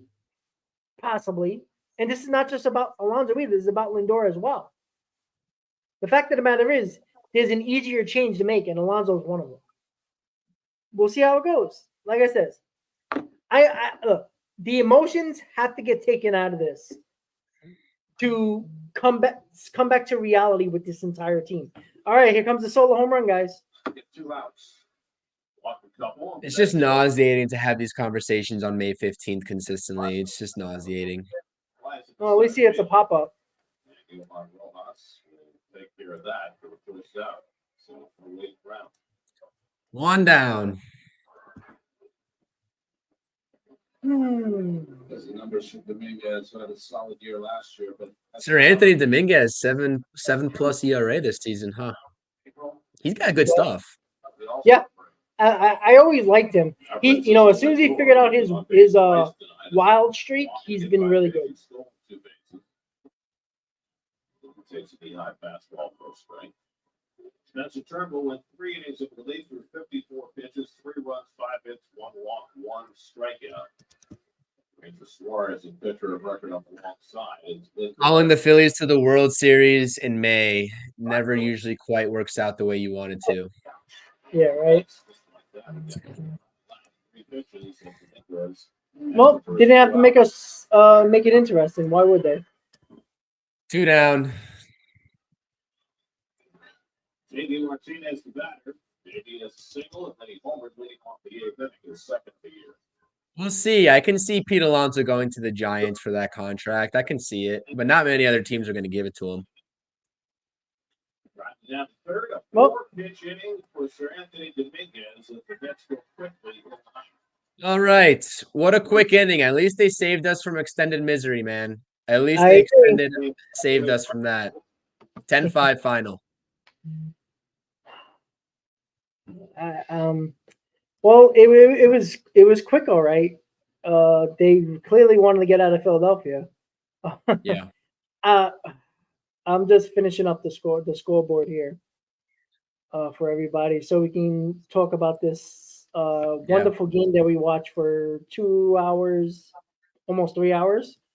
Yeah, Chris. This is how we devote our time, Rob. This is how we devote our time for the good people of the Mets fandom that's on here on YouTube. And we appreciate you all being here. You're diehard just like us. We just come up on camera and talk about it. But this is disgusting to watch and to devote so much time to. But we do it because we love it. And that's just what it is. I don't know why we love it, but we love it. And, I had this channel for a couple of years now. And I had one good season, really good season. It was a lot of fun. That's your final score. That's your box score. And that's how the wonderful game that the Mets played today in Philly. But, I understand it's frustrating. I understand. But, Chris, we went through all offseason. About the last month of the offseason, a lot of people were down on this team and didn't think they were going to be any good. So why get mad if you know? Right? A lot of the same people in the chat were not expecting this team to do anything. Look to 2025, right? A lot of people are expecting, understanding that. But guess what? There's always hope and anticipation when you're a fan of a team, regardless of what you thought this team could be in the offseason. Because 2022, nobody thought they were going to be a 100-win team. They thought they might be pushing into a playoff. But other than that, not much more than that. So it's understandable to get frustrated, but I want you to take the emotion, not the frustration, because the frustration's understandable, but the emotion away from the players and towards the organization. Because the players, you're always going to be emotional to because there's an attachment. But the organization, what they might do at the deadline, might really get you more frustrated than watching this game that you watched today. Because of the fact that Steve Cohen already deleted the tweet, but he already told you, expect it during the deadline if this continues. And guess who's there to blame? You can't blame Mendoza. You can't blame Stearns. You blame the players that are on the field every single day. You blame the core guys because those are the guys that are supposed to put this team on their shoulders, because as of right now, 42 games into the season, the Mets are 19-23. You know who won a lot of those games? Guys not named Lindor, Alonso, McNeil, and Nimmo. It's just a fact. And until you realize that, and until David Stearns, who has no emotional attachment to any of these damn players, is going to make drastic changes if this continues.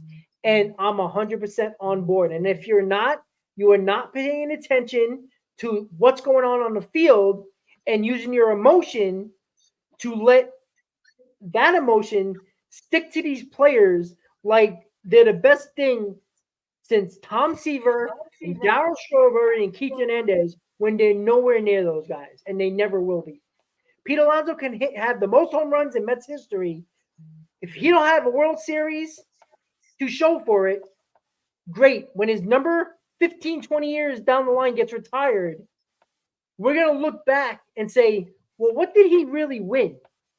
Right? David Wright had an opportunity, but his back gave out on him. If Pete Alonso remains a Met for the rest of his career and doesn't win anything, you're going to cherish that? You know why Dallas Strawberry, or not even Dallas Strawberry, how about this? Keith Hernandez, number retired, wasn't even a homegrown Met, came from the Cardinals. You know why he's retired? Because of 86.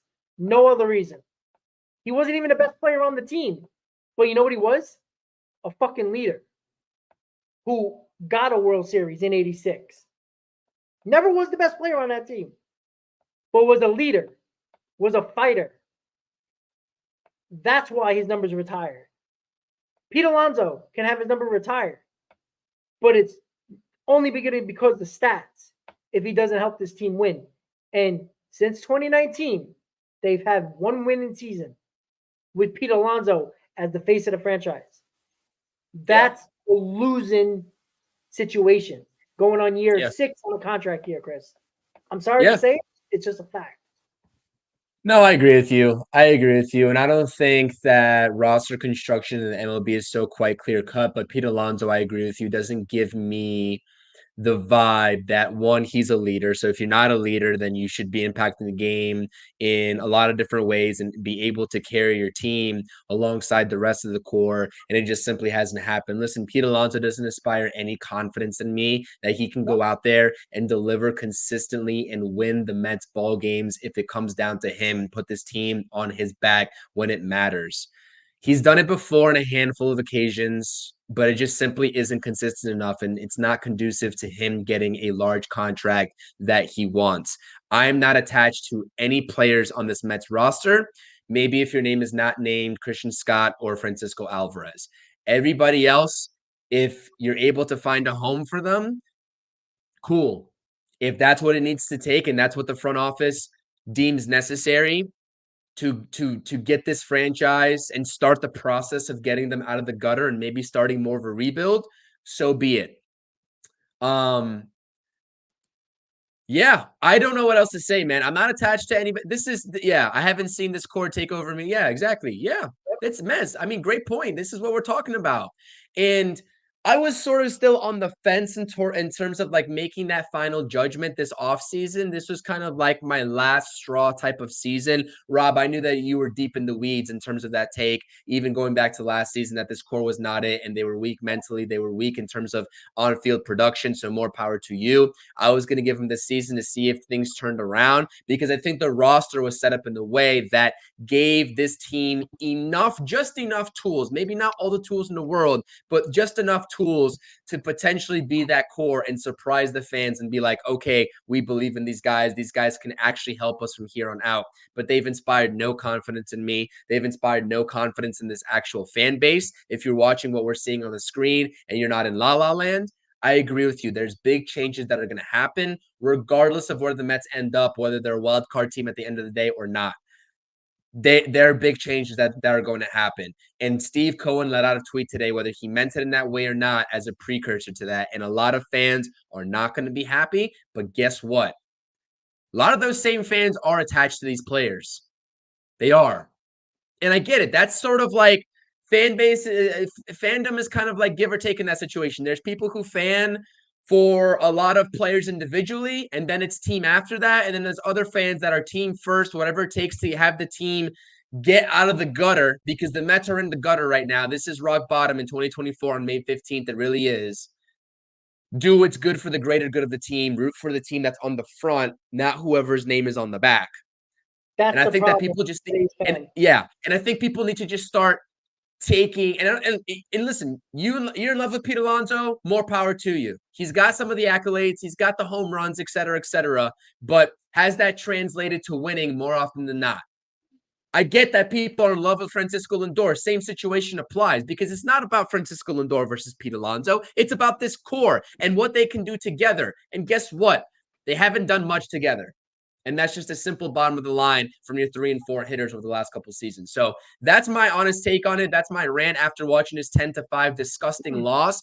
And the Phillies are definitely a better team, absolutely. But you take a look at the box score that we have right in front of us, 10-5, 10 hits to 9, which is pretty close, and the Phillies committed 2 errors. So what is the difference of 5 runs there? It's called not being in the game and making stupid mistakes. Actually, the Mets did have a couple errors. I think it's not translated into that box score, but you know what I mean. Not keeping your head in the game like Jeff McNeil, like Pete Alonso, like Francisco Lindor there. The Phillies' bottom line capitalized on the Mets' mistakes, and they just capitalize, and the Mets can't capitalize on the opposing team's mistakes. They just don't do it. They refuse to do it. They get handed gifts.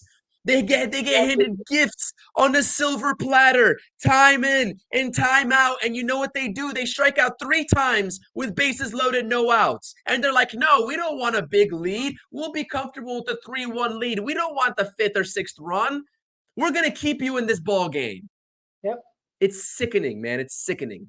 Yep. And That's on what I top of got. that lack of runs, adding on runs, it puts your pitchers in situations where they need to be perfect, like I said earlier. And look, Hayden said it, and it's in saying that you're losing a 40 home run guy. Let me ask you something, guys. What have the Angels won with Mike Trout?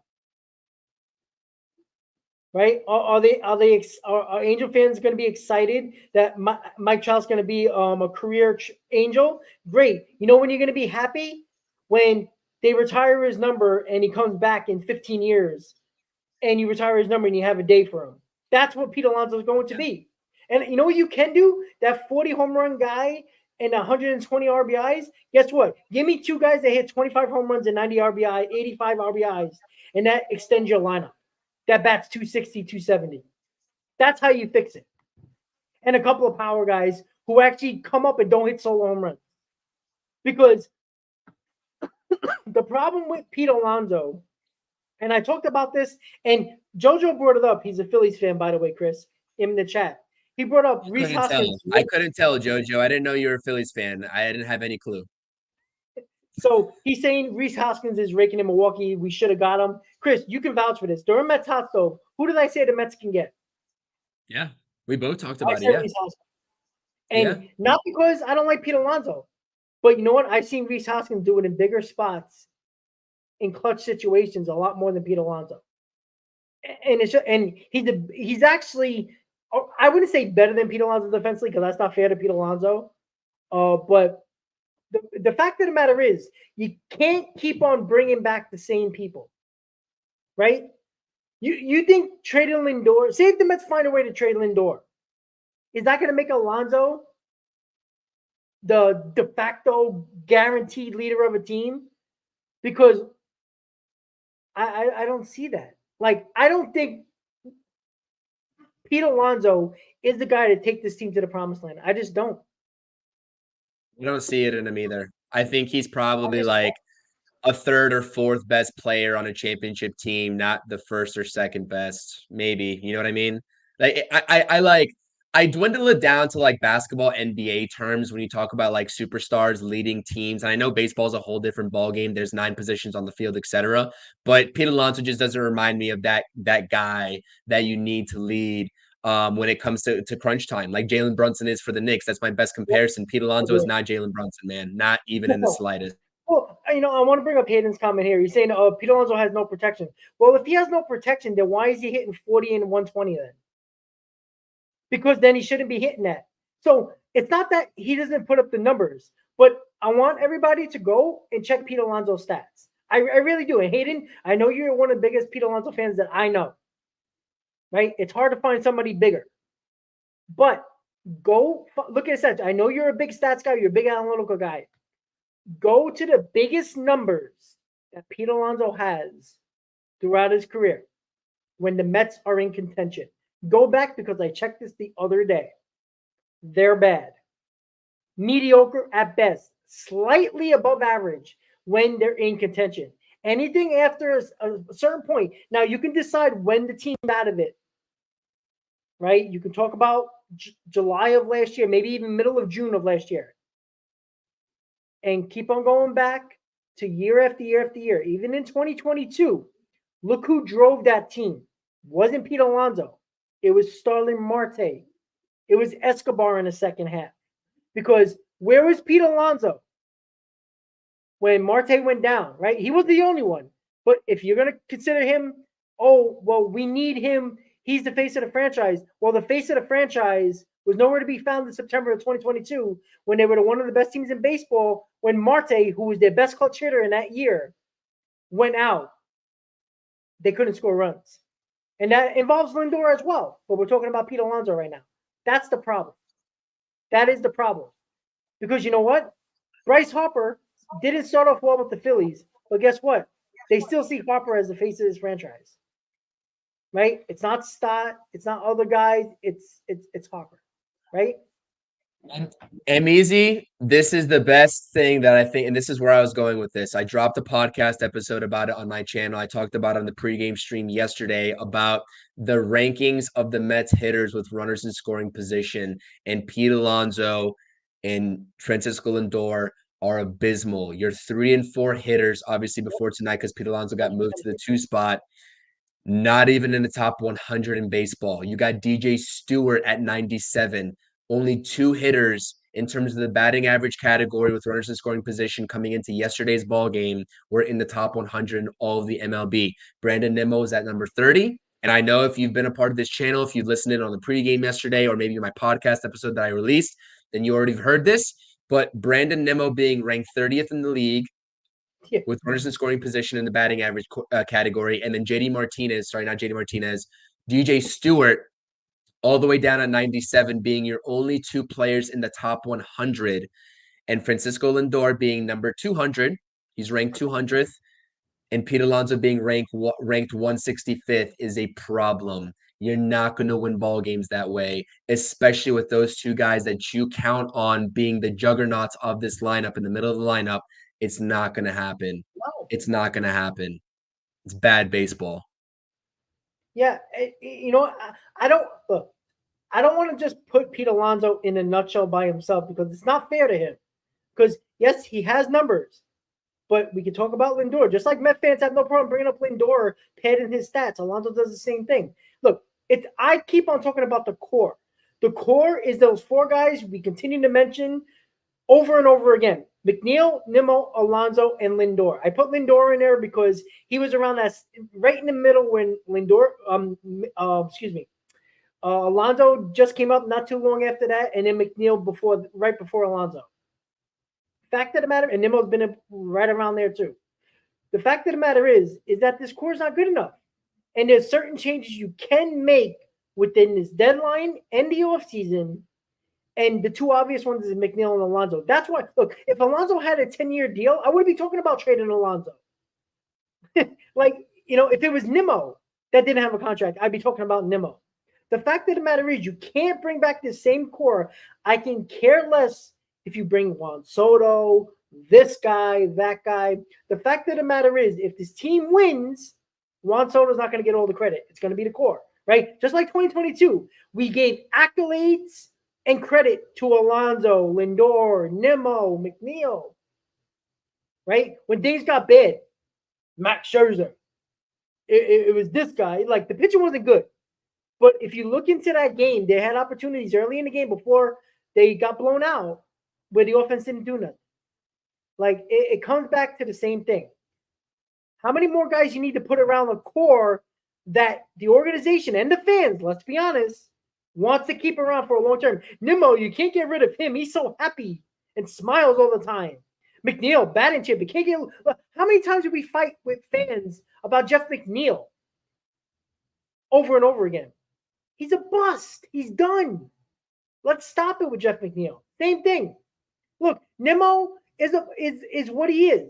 He's a guy. I don't even know what he is anymore. He used to be a good leadoff hitter. He used to get on base for the guys behind him. And now he decides to be a little bit, he likes to hit for average a little bit more. His walks is down, his strikeouts are up. I don't know what Nimmo is. I don't even know if he's a leadoff hitter anymore. The problem is this core doesn't fit together either. Like CP said earlier during the game. I don't know what it is anymore, Chris. It's just frustrating. And we're going to have to go through at least another 40 games to see where they're at wild card wise, at least third wild card wise, before we talk about clearing house. You use VL Lugo in the chat saying that Nimmo doesn't hit. He does. I mean, he does. Nimmo does hit. I know the average isn't up to par this season, but I just told you that he's ranked 30th in all the MLB. The Mets' best hitter with runners in scoring position. He was hitting 375 with runners in scoring position, And so he's he leading does off. hit. What was that? And he's And he's leading leading off. Yeah. Oh, I don't think Nimmo should be a leadoff hitter anyways. You know my opinion on that. Not anymore.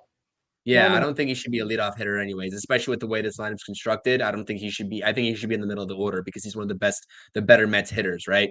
But that's neither here nor there. I don't think that change is going to happen this season. No. Obviously, you're probably stuck with Brandon Nimmo as well. I don't think he's basically. I don't think he's going anywhere either, to be honest with you. I don't think he's going anywhere. So I think that transition to a middle of the order bat is going to happen regardless.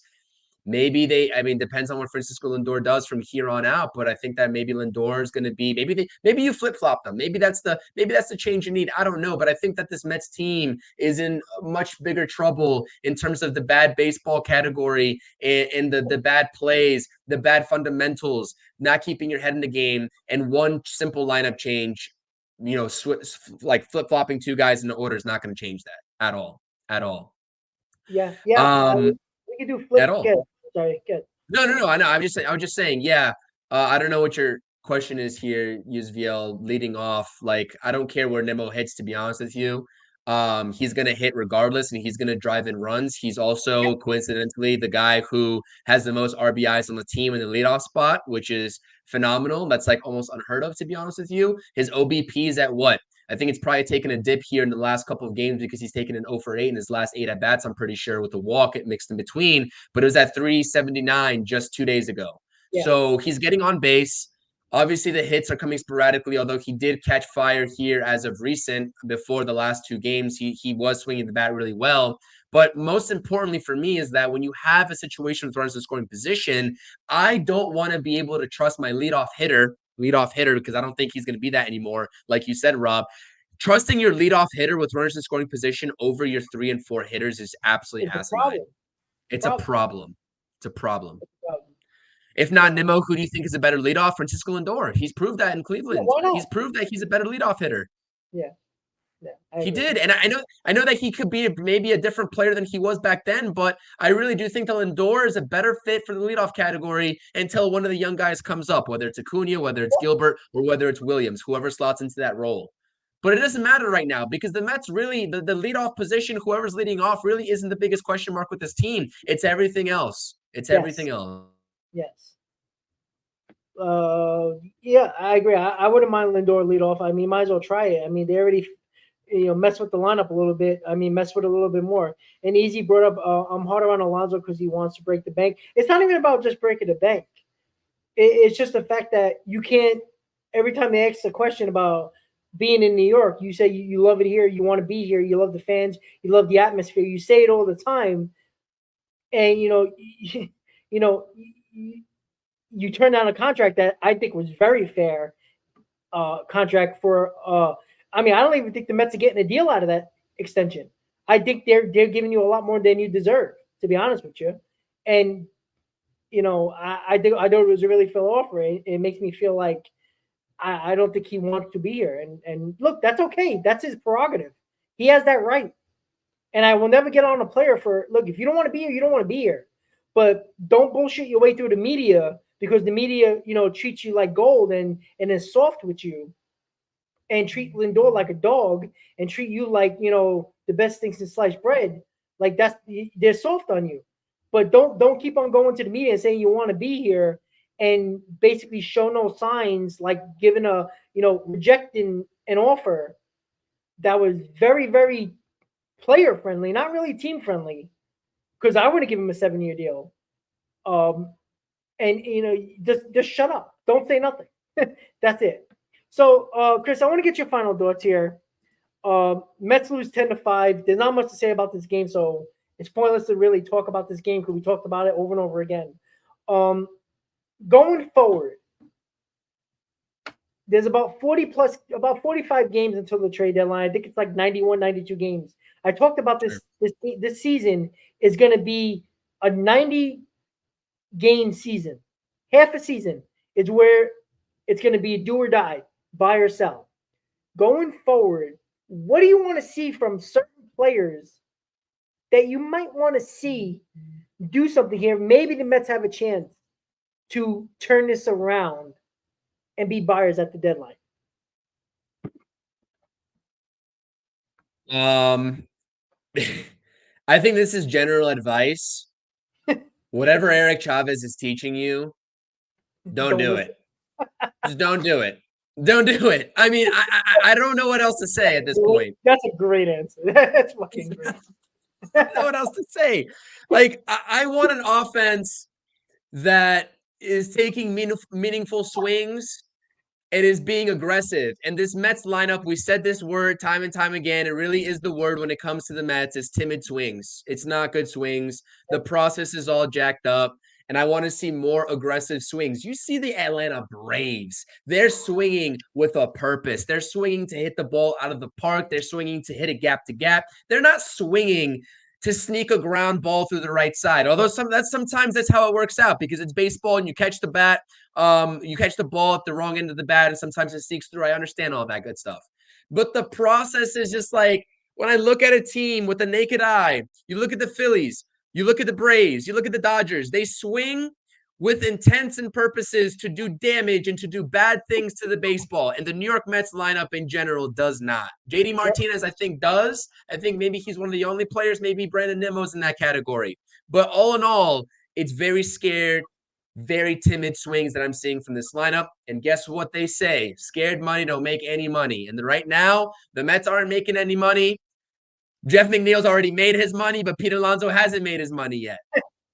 Yeah. So if you want to make your money, Pete Alonso, stop being scared. That's all I got to say. Yeah. And the walks, man, the walks need to be better. The walks need to be better. We talk about it time and time again that the pitching has been all in all okay, keeping this team in ball games, but they need to be better.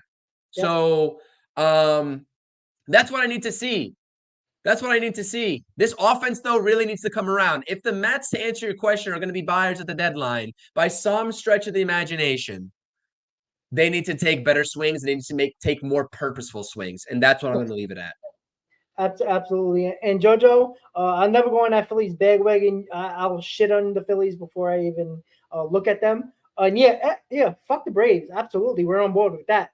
I just had to say that in the comment. Here, it's very simple. The main guys, play to the back of your baseball cards, and we'll see where you're at 90-plus games into the season right before the deadline. It's just that simple. Because if they play to the back of their baseball cards, this team will be a lot better off than what they are right now. The reason why they're losing is because the guys that need to be putting in the work and playing to the back of their baseball cards aren't doing it right now. And if it wasn't for the supporting cast, we might be one of the worst teams in baseball. So the guys that I've been talking about, play to the back of your baseball cards, and let's see where we're at come trade deadline. Because if we're within 3 games, maybe even 4 games, I would not be shocked if the Mets try not go crazy and sell the farm for a bat or an arm, whatever, but do some small things to make this team a little bit better. But if they don't, it's a fire sale. I don't give a fuck if it's Pete Alonso. I don't care if it's Nimmo, Lindor. Name a guy on the team. I do not care. Get them the fuck out of here and get the players that David Stearns believes in. Because as of right now, if I gave him truth serum, David Stearns, I don't think believes in anybody on this team, to be quite honest with you. I agree with you. I don't think that's like a far-fetched opinion. It's not his guys.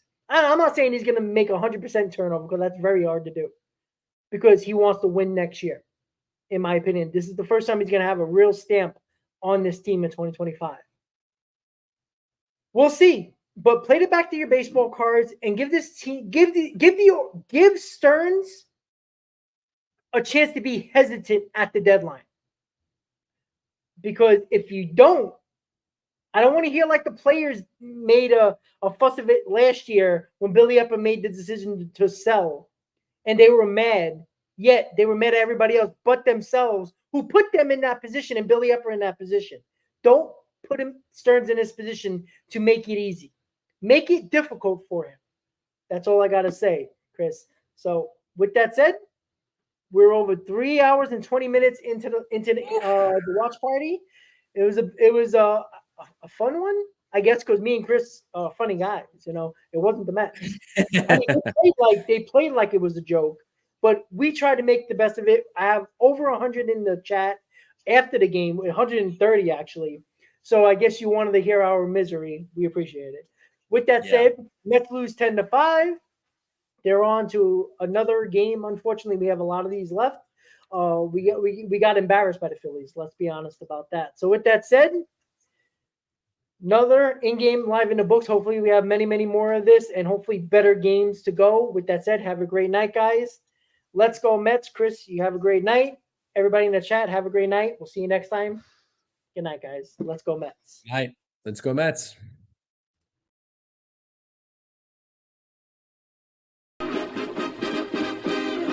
Meet the Mets, meet the Mets.